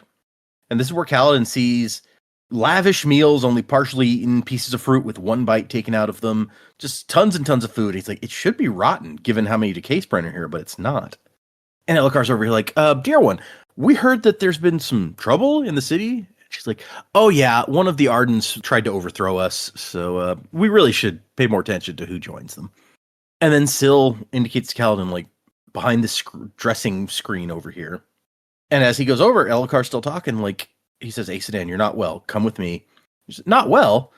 There's an evil influence in the palace." Like, "Evil, husband, what a fool you are at times."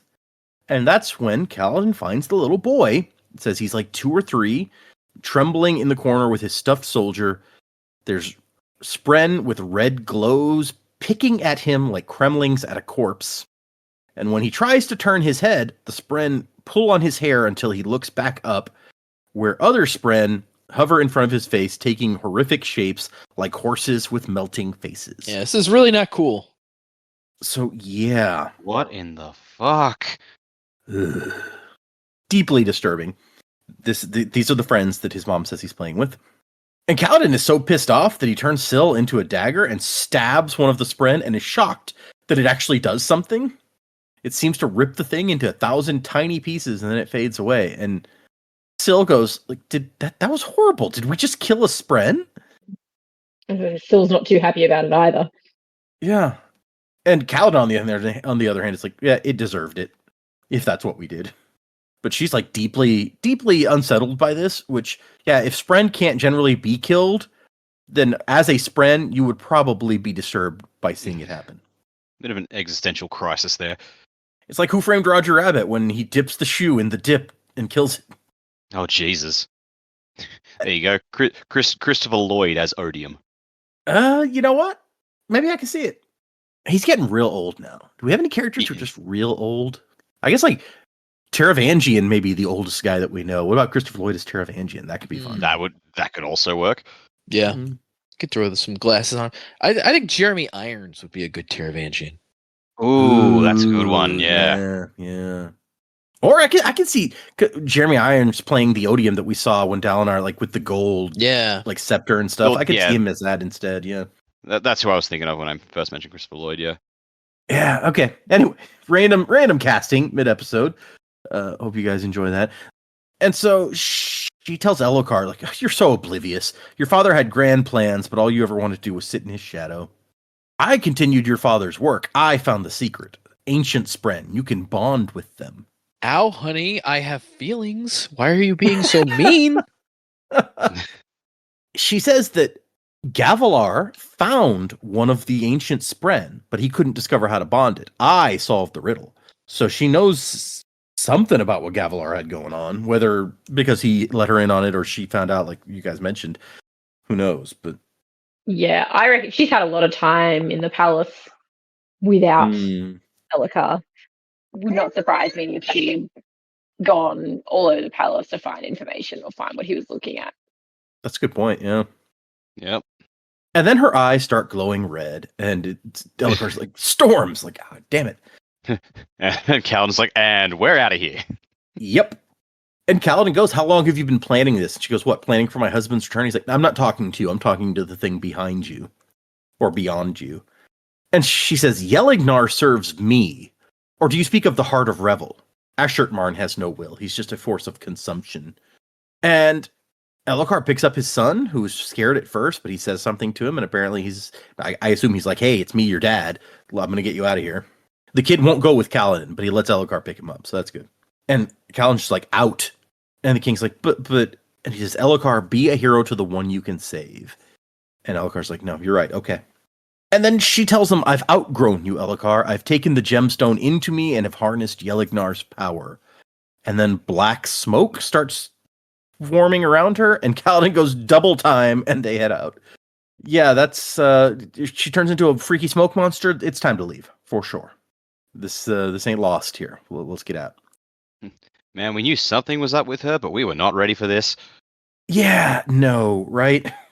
I don't think anyone suspected that she was binding herself to what we assume is an unmade. Yeah. I mean, and letting her son be tortured by freaky Spren. I mean, I think we all expected that she'd been corrupted by something, but not that she had invited it in. Yeah. Yeah. I mean, I do like the idea. It's like, oh, you can bond with the unmade, because on the one level you're just like, that's fucking horrifying, but also it's perfectly logical, because if Dalinar could bond to the Stormfather, why can't these other massive Spren be bonded? True. Is it the same as like a radiant bond, or is it something? Apparently she had to stick a gemstone inside of her in some way, so it's not quite the same, but yeah. It certainly doesn't sound as comfortable as just saying some words. And then we cut back to Shallan, who has this voice in her head being like, give into your passion, your hunger, surrender to it. You are what you feel. And she starts to get kind of lost in it until she hears a new voice, Wit's voice. Like, she's got all these different feelings, and she's like, which one is me? And he goes, all of them. Why do you have to be just one thing, one emotion, one set of sensations? And she says, they rule me, they're consuming me. And he says, then be ruled as a king is ruled by his subjects. Make Shallan so strong the others must bow. And she doesn't know if she can, and then it's gone. Like, she sees, a moment later, she sees the giant heart thing become sludge and melt away, like it's crawling off. And Aylin's like, you did it! And she goes, I did? All right. And so they're going to transfer just the control building first, and then they're going to send the whole army back on the platform. And she goes in, she summons her shard blade so she can turn the thing on, because we know you have to have one of those to work the oath gate. And there's a mirror here, but she sees someone else in the mirror. A woman with black hair that falls to her waist. And the thing says, Radiant, my name is Shah Anat, and I am not your enemy. So we know Shah Anat. We heard a little bit about her from Shallan earlier. She's the unmade that corrupts the Spren. But we don't get any more of that. We got to cut back to Kaladin. And they're running from whatever's going on with the queen and her guards. The guards start shooting crossbows, and Kaladin gets behind everybody and does that thing where he puts the stormlight down so that it sucks stuff towards it. But he's rarely practiced using that power. He used to do it like unconsciously on bridge runs, but he doesn't know how to do it that well on purpose. And so it doesn't get all the bolts. It says some of them still hit shields and even heads. So that ain't good. And then to get around like this scrum of people that are filling the hallway, basically, he jumps to the ceiling and lashes himself there so he can run past them and jump back down. Which is a great thing to be able to do in the middle of this. Very Matrix. Yeah. And just as he joins up with his squad to fight the queen's soldiers off, he hears Parshendi songs coming. And he gets in there and he comes face to face with a Parshman, got his spear ready to start taking people out, and it is Sa, the former slave, card player, father, Kaladin's friend. And that's where we cut back to Shallan. Shah Anat says they call me the taker of secrets, or they once did. And Shallan says, yeah, you're one of the unmade, our enemies. And she says, we were made, then unmade. But no, not an enemy. Ask my son, please. I don't know who that is, but okay. Yeah, Is she implying that Patton is? Ooh, good thought. She is, if she's like the Spren one, yeah, maybe so. If she's the taker of secrets. Yeah, interesting. Good thought, Dak. I like Maybe. that. Well, and it's like, ask my son. Well, who else can Yasna or can Shallan ask about such the spread she's got? Yeah, That's she true. could have been more clear. You know, she could have been like, "Ask your friend," but she had to be like, Yeah. "My son." Shallan says, "You're of him, Odium," and she says, "No, I am of me. Now only of me." Now And then only of me. Shallan's going to turn on the Oath Gate, and she goes, "No, don't do it. Listen, Radiant. Ashert Marn fled on purpose. It is a trap. I was compelled to touch the spren of this device. It will not function as you wish." So the device has a spren too. Also confusing. Right? Yeah, like, what does that mean? How does that work? And this Hey, is like look the at- last we see of them in this chapter. So we're just leaving on that note. Yeah, like, do we believe one of the unmade? The Heart of Revel did leave, as far as Shallan was concerned, kind of unexpectedly. So maybe? Or is she just trying to I mean, delay it them? could be a trap. Yeah, like it could be a trap. I don't know. I reckon there might be something more to it. Hopefully we shall see at some point. We Mm. cut back to Kaladin, who just, his will to fight leaves him. And it says Saw recognizes him and then grabs Ken, who's right next to him. She's there also.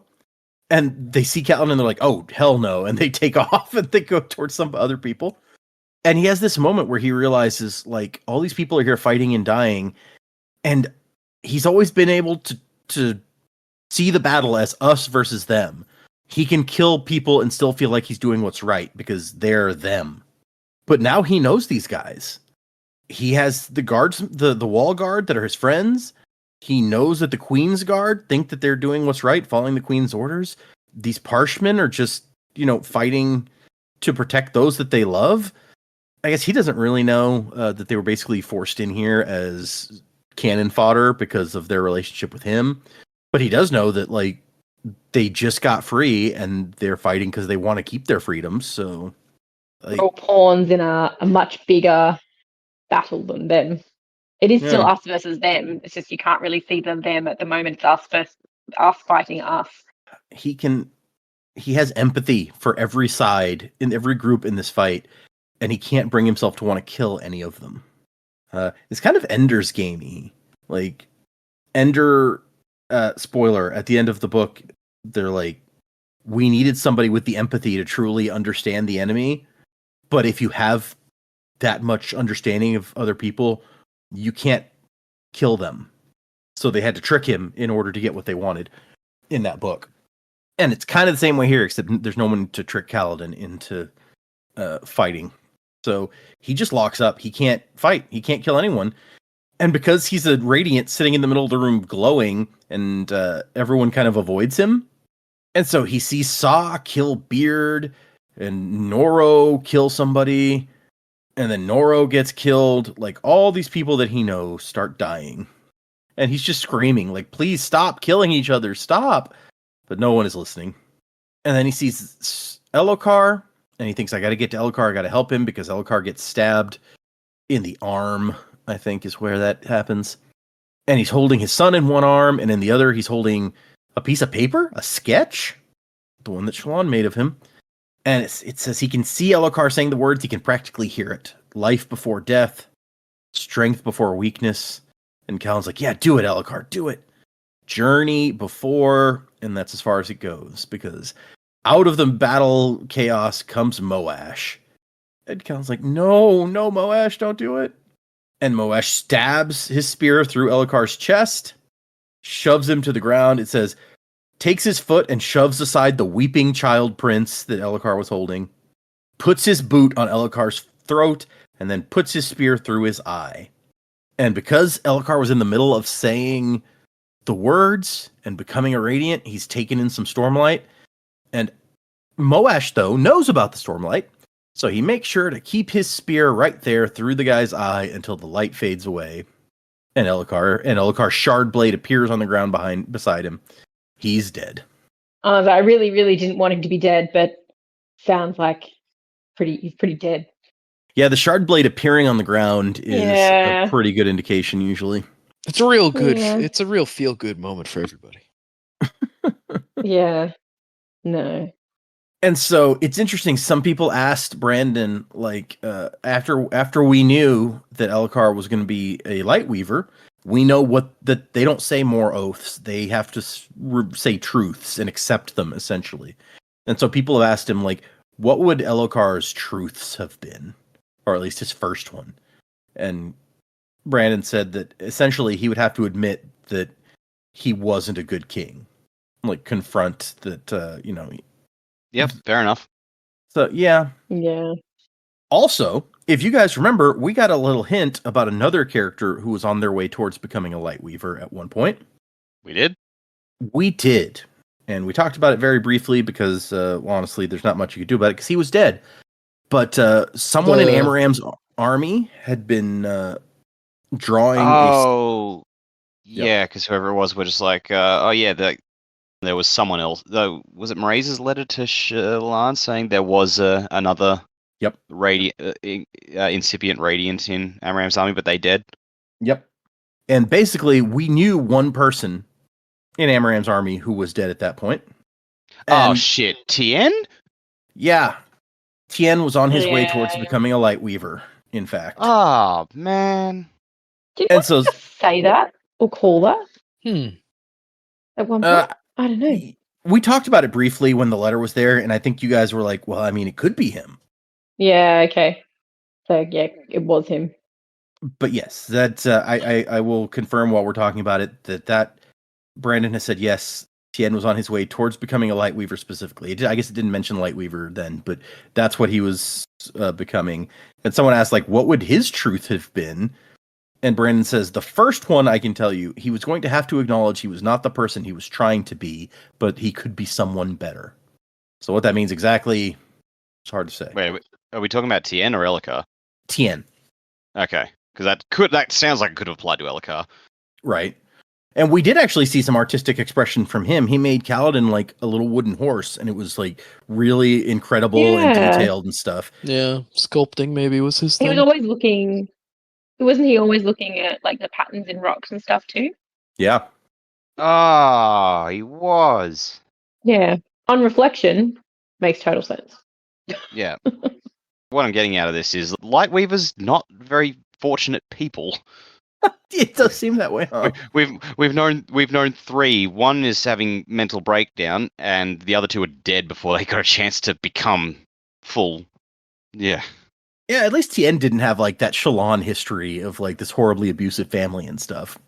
I mean, yes, that's, you know what, Shallan's alive. Tien, not so much. Fair point. Yeah.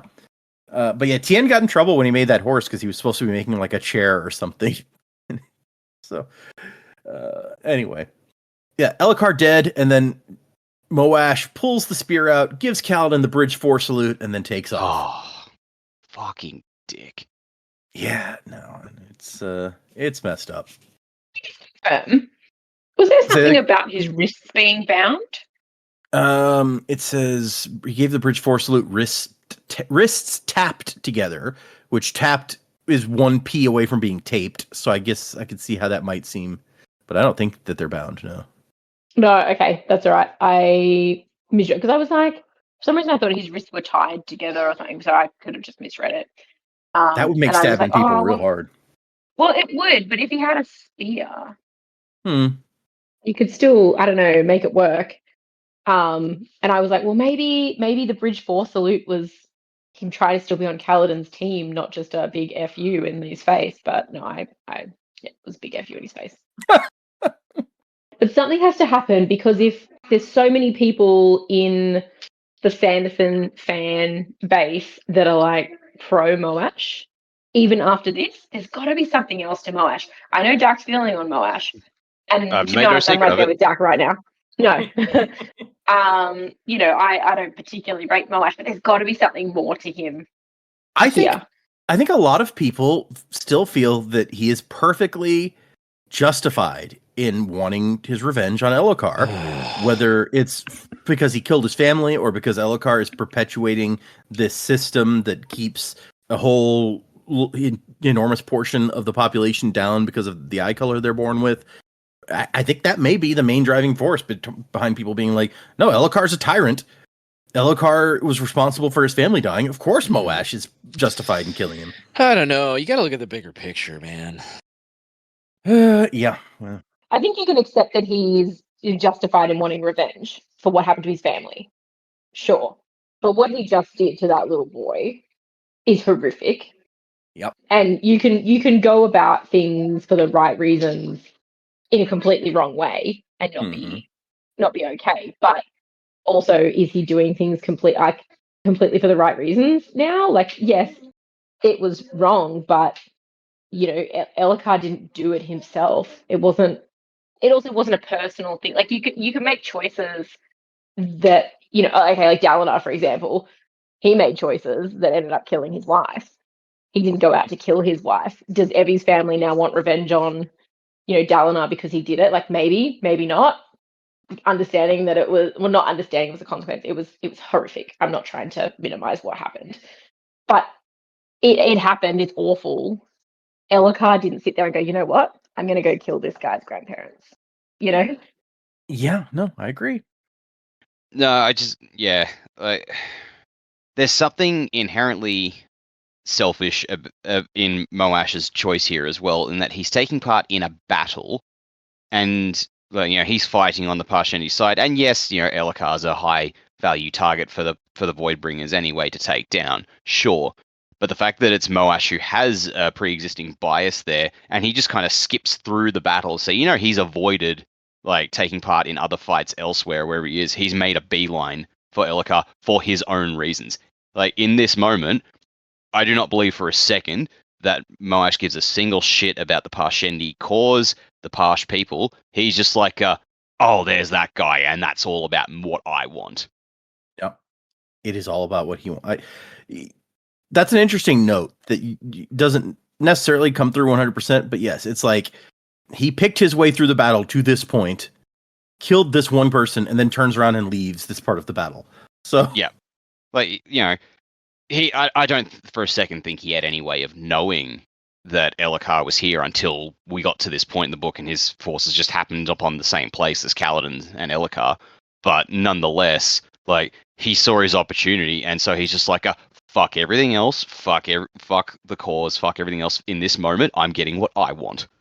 That's a good point. Like, as far as we know, nobody was aware that the king was in Kholinar, so...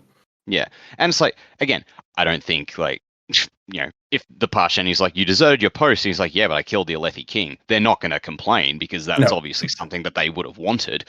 But nonetheless, like, you cannot tell me that Moash did this for the Parshendi and the Voidbringers. Yeah, agreed. Okay, continuing, we see the queen come down the stairs in the middle of this fight. Black smoke around her, eyes glowing red, but also now it says she has crystal formations coming through her skin like carapace, her chest glowing brightly with a gemstone as if it had replaced her heart. So completely normal stuff, not anything unusual about that, right? Yeah. And Kaladin is still standing there, like he's crawling, or he's not standing there, he's now crawling towards Elhokar's corpse. Even that, what Moash just did, can't bring him to start fighting again. And he might well have ended up dead, except Scar and Drahe burst into the room, glowing with stormlight, and Adolin grabs Kaladin and says, come on, time to go, bridge boy. And that is the end of our chapter.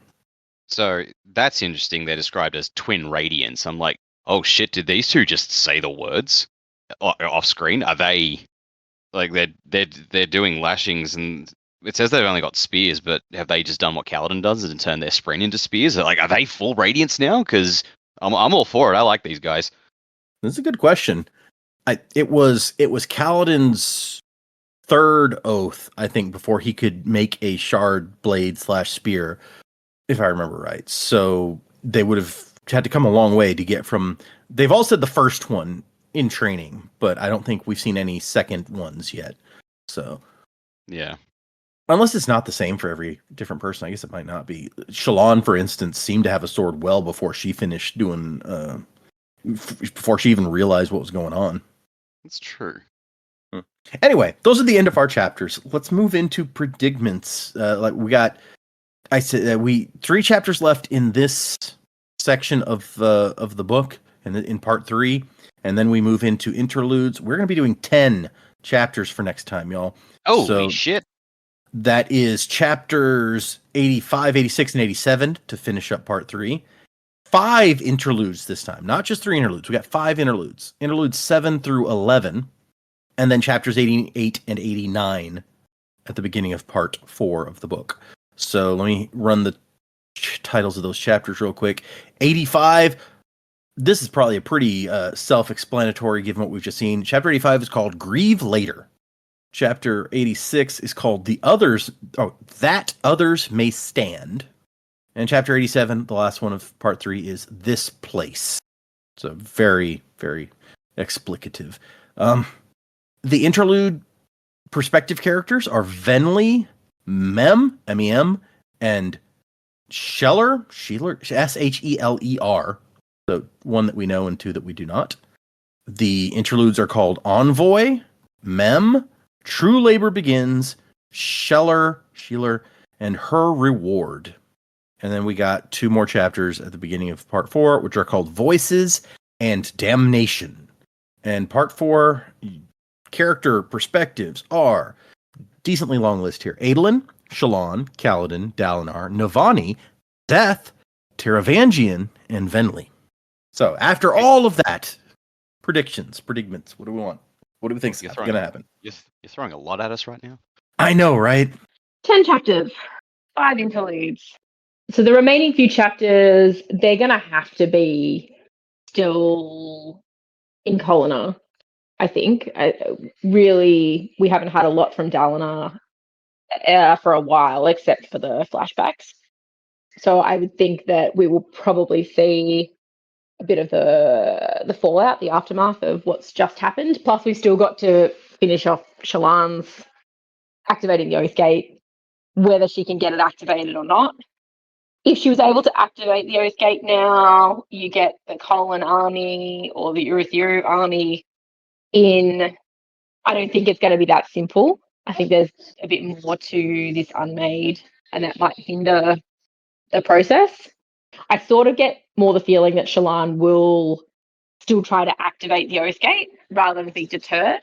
And then I think she'll try to activate the Oathgate, and it maybe won't work as expected, which will add another spanner for the rest of the book or the next part. 5 interludes.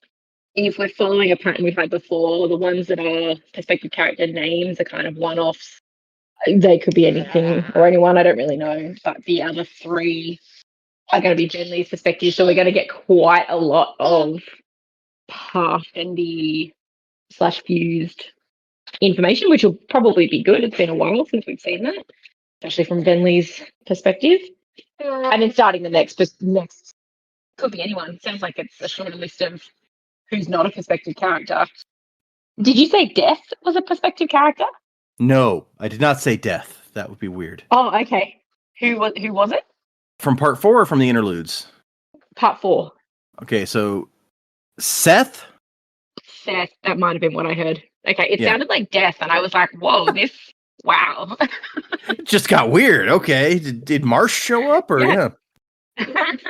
I was like, this could go all sorts of places. No, that's right. Okay, that was probably Seth, because I don't think I heard Seth last time.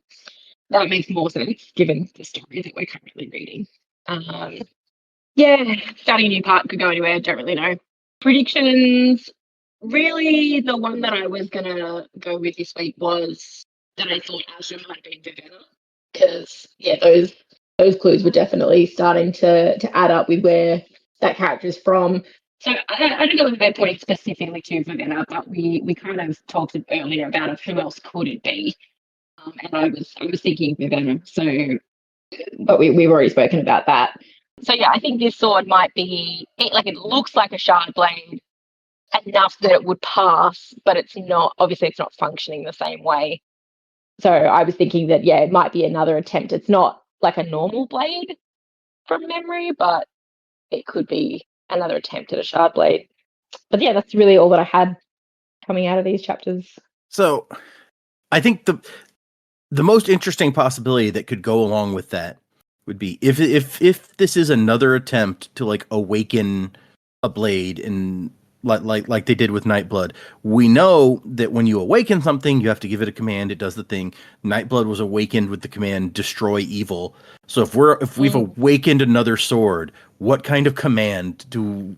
I mean, I know that you guys don't really have anything to base off of. Like, we don't even know who this character is for sure, so we don't know what a command they might give a sword. So I guess it's more like if you're trying to awaken a sword and you're going to learn from the mistakes that were made with Nightblood, what command do you try to use? Submit to my will completely. I don't know. Like, I feel like that's the only safe thing to do.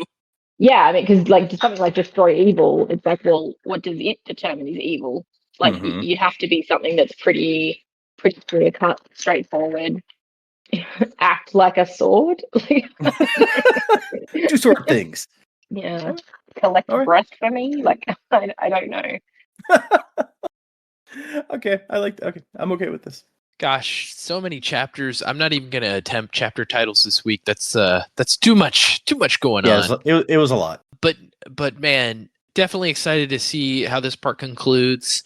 I don't know.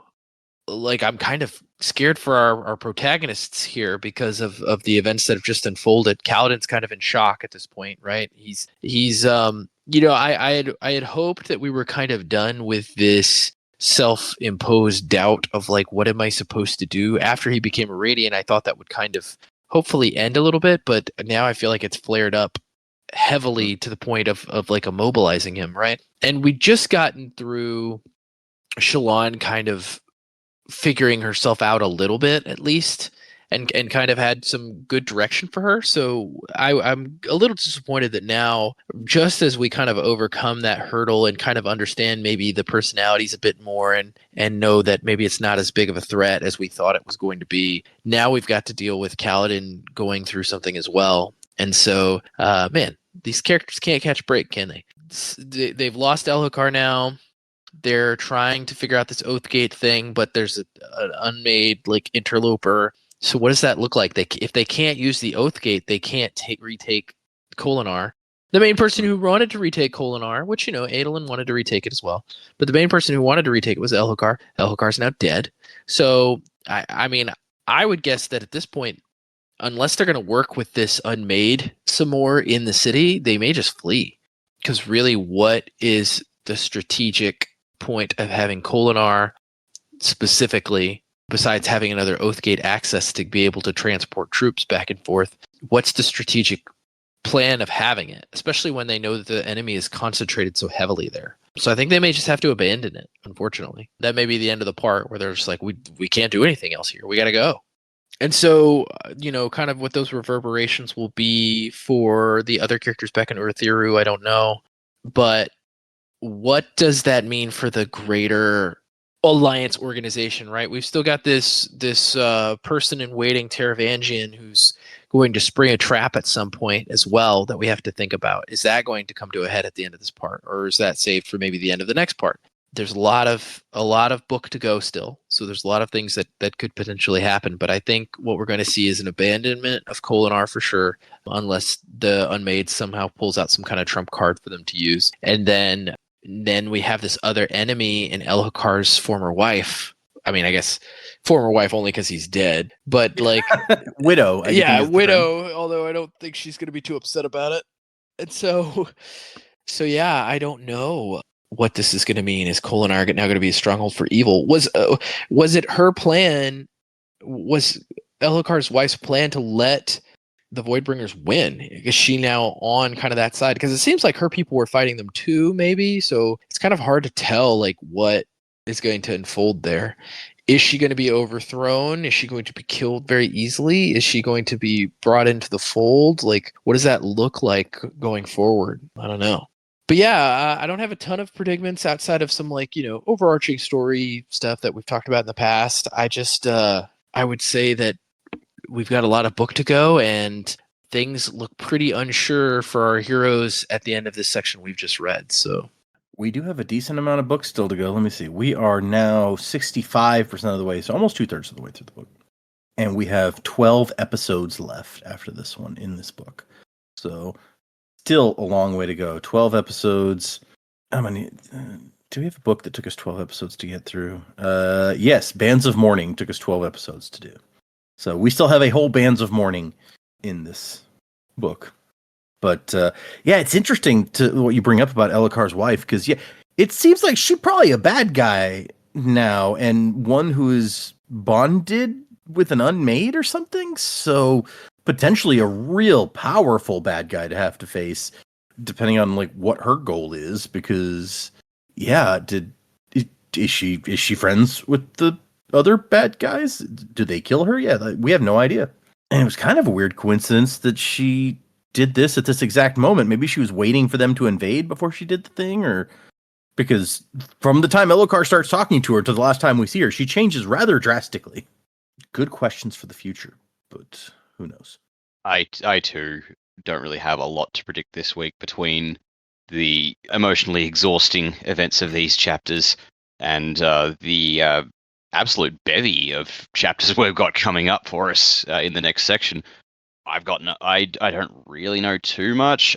I get the feeling they'll get the Oathgate open, but it won't come without consequences. I don't know what those will be, but I imagine they'll get back. I think they're gonna have to concede Kolinar has fallen, and the mission was a failure. Not much you can do about that.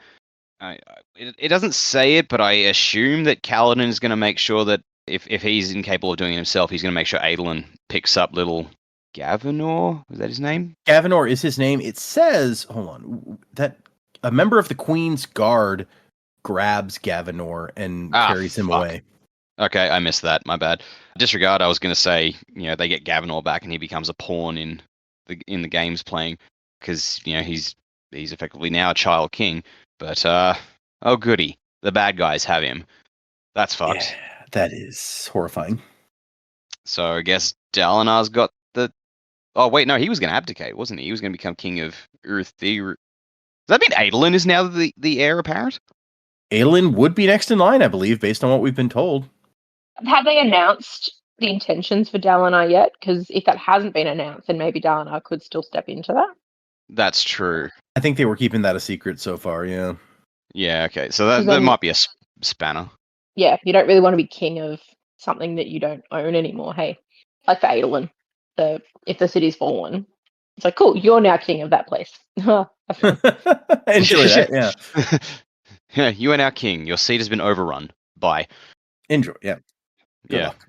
Okay, well, that's a wrinkle. So we got Navani chapters coming up. We got Taravangian chapters coming up, not interludes, but actual chapters for Taravangian. So that makes me think we'll have more than one Taravangian, because if it was just going to be one, surely it'd be in an interlude, like it has been historically. But then again, as with Navani and Yasna before, they're perspective characters for a chapter or half a chapter. So who actually knows? It's not unheard of, yeah. Yeah, so who fucking knows? And Seth is coming back. That's awesome. We haven't seen him in fucking forever. Yep. So we'll check in on him. We'll check in on Nail. Maybe. Who knows if they're still buddy at this point. So I'm excited to see my boy.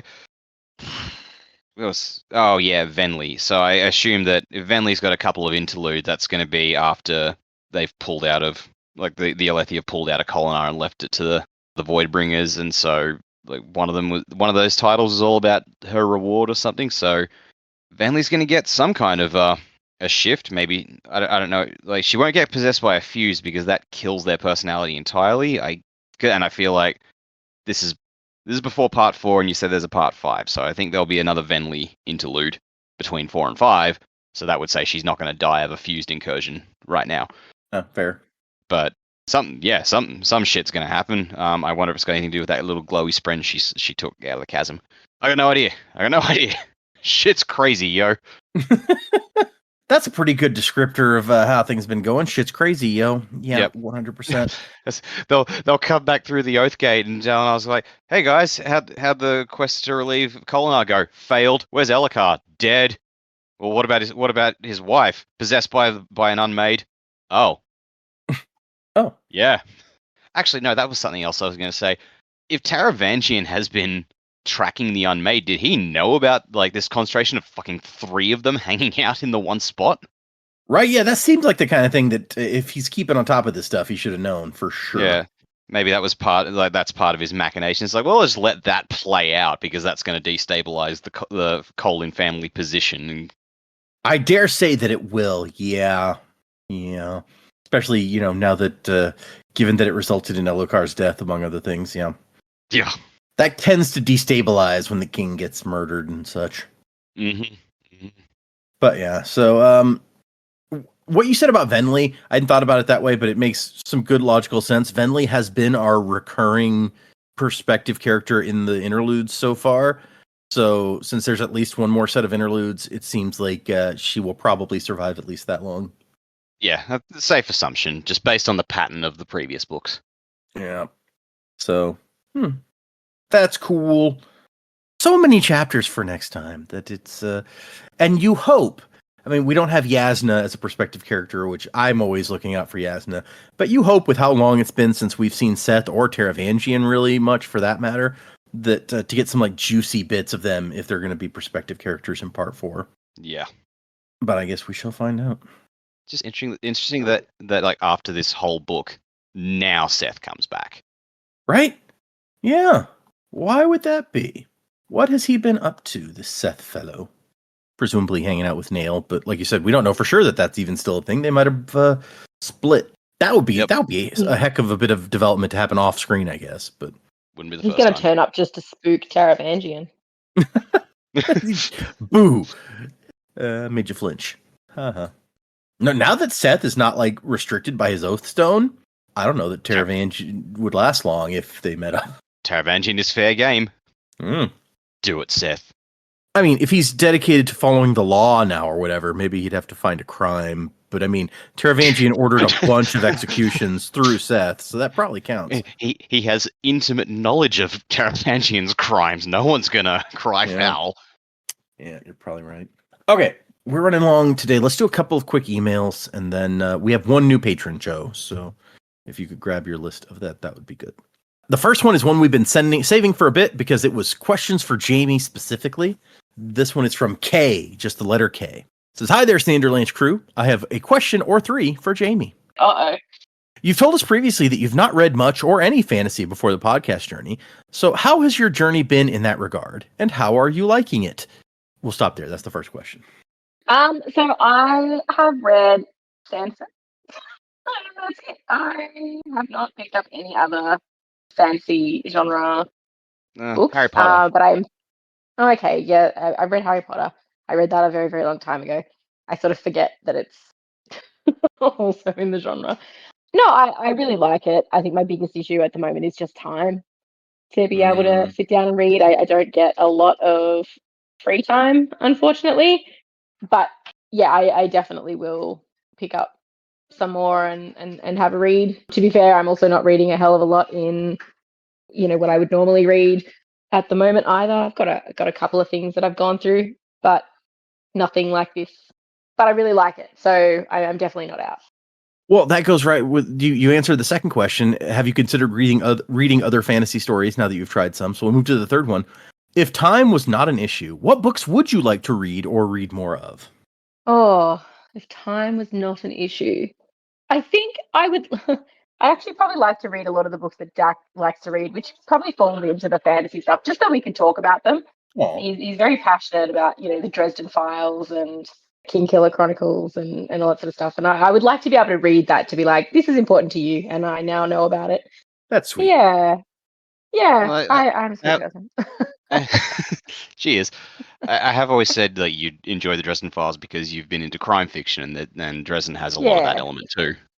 I can no longer encourage anyone to start the Kingkiller books since they may never end, but still really good books. Yeah, I'll give them a go eventually. All right. And then we have one more question that's for everybody. Which Sanderson world, up to Oathbringer episodes, has been a standout or favorite for you guys so far? Just so we're clear, it's like, which world do you think is the favorite, not which world would you want to live on, yeah? Yeah, that does seem to be, yeah. Okay, thank God. You're like, none of them? I don't know. I could maybe stand to live on Nalthus. I wouldn't want to go to any other Cosmere worlds. I think my favorite is probably... My favorite one has been Six of the Dusk World, because I think that was just such a break from the usual fantasy mold, and it was fun to read. Like, they've all been good, but that was probably my favorite. Nice. I would probably also say Nalthus. I don't, especially because we did get to explore it a ton, but like there's lots of jungles and stuff apparently. Like the story was interesting, didn't super love it. It had the potential to be really good, but the ending was super abrupt. But yeah, I think that would probably be my favorite world.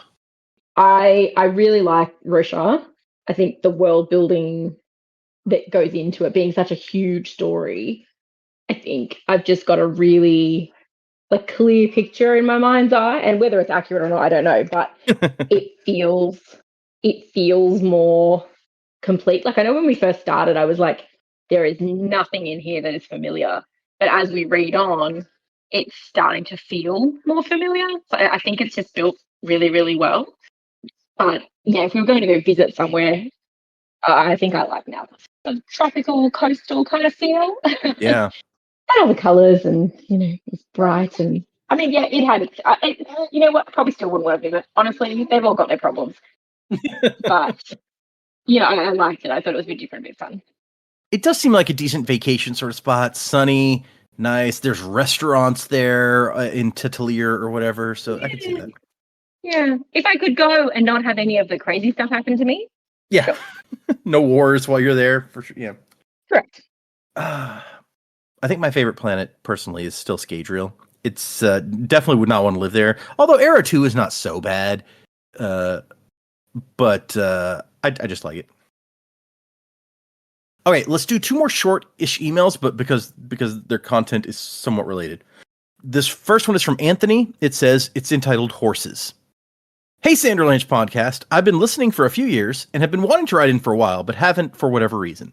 But on your latest episode, I noticed you guys gawked at the idea that people were better at running long distance than horses.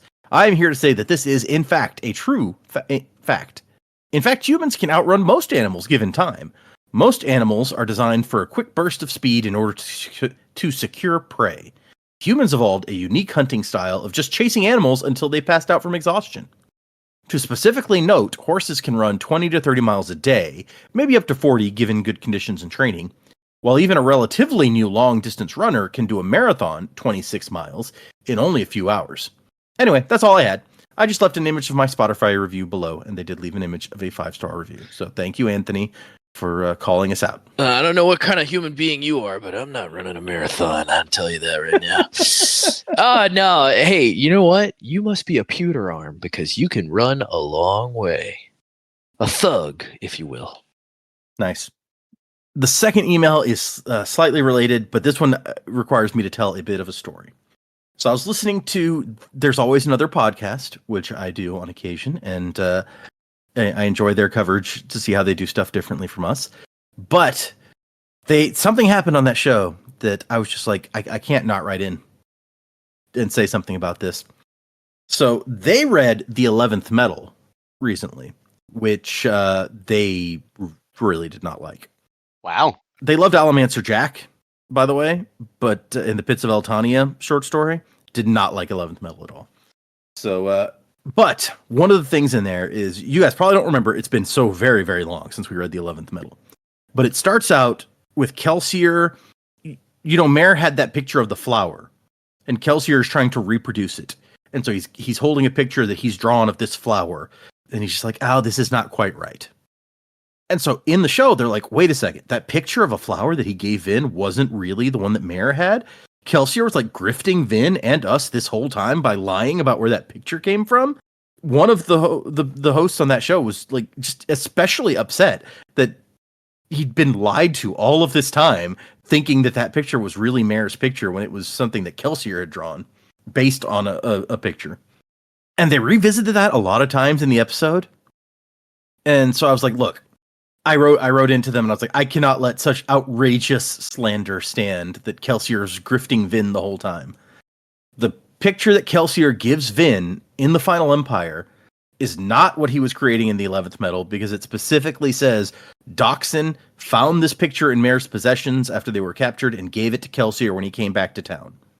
So Kelsier's trying to recreate it in the 11th Metal, but sometime after that, he gets the actual one. Right. And then I was kind of facetiously like, how could any of you have forgotten such a tiny, unimportant detail years after reading it? For shame. Oh no, what have they dug up in response? And so Justin came back and he goes, I choose to respond to your pedantry with pedantry of my own.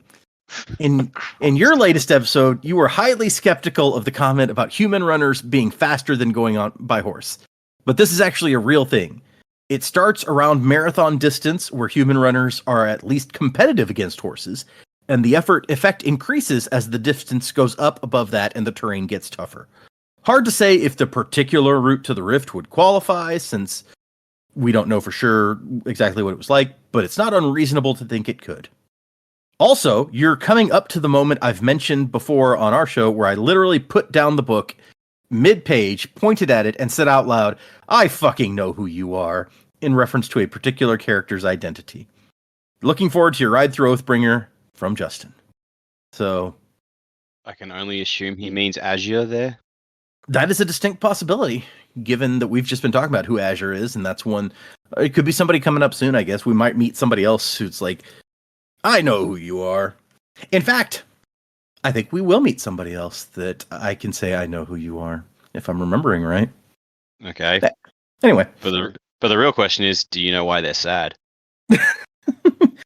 We will address when we get there what I'm talking about. But anyways, Okay. I don't. I might know why they're sad also, now that you say that. Yeah. But thank you, Justin, for having some fun with me on that one. If you guys haven't checked out that show, not you three on this show because you're not allowed to, but other people listening, you should check out. There's always another podcast. They're a lot of fun. All right, let's wrap this up. Oh, I'm sorry. We had one new patron as well. And so let me pull up. Our new patron at the ska level this week is Jonathan. Jonathan with 2 O's. I don't know if I've ever seen that spelling before. All right, Jonathan, was it? Yep. You are a sentry. You store wakefulness. I always felt that one could be pretty useful. Yeah, I believe that's bronze. Plus, storing it would probably be pretty fun because you could just be asleep for a long time. Yeah, I wonder if you don't feel rested. Ooh, that would not be as fun. Yeah, like you sleep for 24 hours to store up that and you just don't feel rested at all. That would suck. But Also, like, if you have to actually physically sleep to store it, how do you wake up? that's a good question too. Yeah. I think I do remember reading, it may have been in the original trilogy, like right leading up to the battle for Luthadel where the Koloss attack, Thazed is trying to save up everything he can save up. And I think he specifically says, the only thing that you can store while sleeping is wakefulness. You can't store any of the other things while you're sleeping. So Yeah. he has to try to store it all awake. Okay. So thank you, Jonathan. If you guys want to join our Patreon, Joe will give you a faring power for that. You can become a Twinborn if you also leave us a review and send us a 5-star review and send us an image of your review at our email address, thesanderlanche@gmail.com. Currently, I am almost done publishing my reactions to my first time reading Wind and Truth on the Patreon. So that's what's still going up for at least a few more weeks. And then we'll be getting into Isles of the Emberdark next. So that's what's going on over there. If you want to join up, you can hear my ramblings about those things. Check that out if you're interested. You can also find us on Instagram and Facebook and I almost said Bandtown. That's not right. What's the I don't know that any of us are that musically inclined that we could be Blue Sky. That's the one I was thinking of that began with a B. So check those things out. You could follow us in any of those places. Also, if you're interested, by the time this episode comes out, the 3rd episode of the new show in the Sanderlanche Podcast Network should have gone up. The bi-weekly Dungeon Crawler Carl podcast, Don't Gaslight Me, Jesus, where I'm going through the Dungeon Crawler Carl books with, the first one at least so far, with a different trio of newbies. And they're having a lot of fun with those. So check that out if you are a Dungeon Crawler Carl fan. Otherwise, thank you to our new patrons. Thank you to people who emailed in. We still have a bunch of emails to go through. We just need the time to cover them. At some point, if they build up too much, we may have to have a special email segment as an extra episode or something when we had some extra time after a record or something. But thank you, everyone who just tunes in every week and listens. We appreciate you guys. Remember, we are doing 10 big number of chapters for next time. 10 chapters. We're finishing part 3, doing 5 interludes, and then doing 2 chapters into part 4. So if you're reading along with us, Those are the ones to read for next time. That's what we're going to read for next time. So, 10 chapters for next time. Music by Miracle of Sound. And Wasing to the Time of Next. Colo? P.S. Fasher. Crabs ahoy! Coronas wide, supernovas die, fractured in the fateful fall of man. Feel the heart raging of a strength unseen. Unity will bring the upper hand. So live to the break of dawn.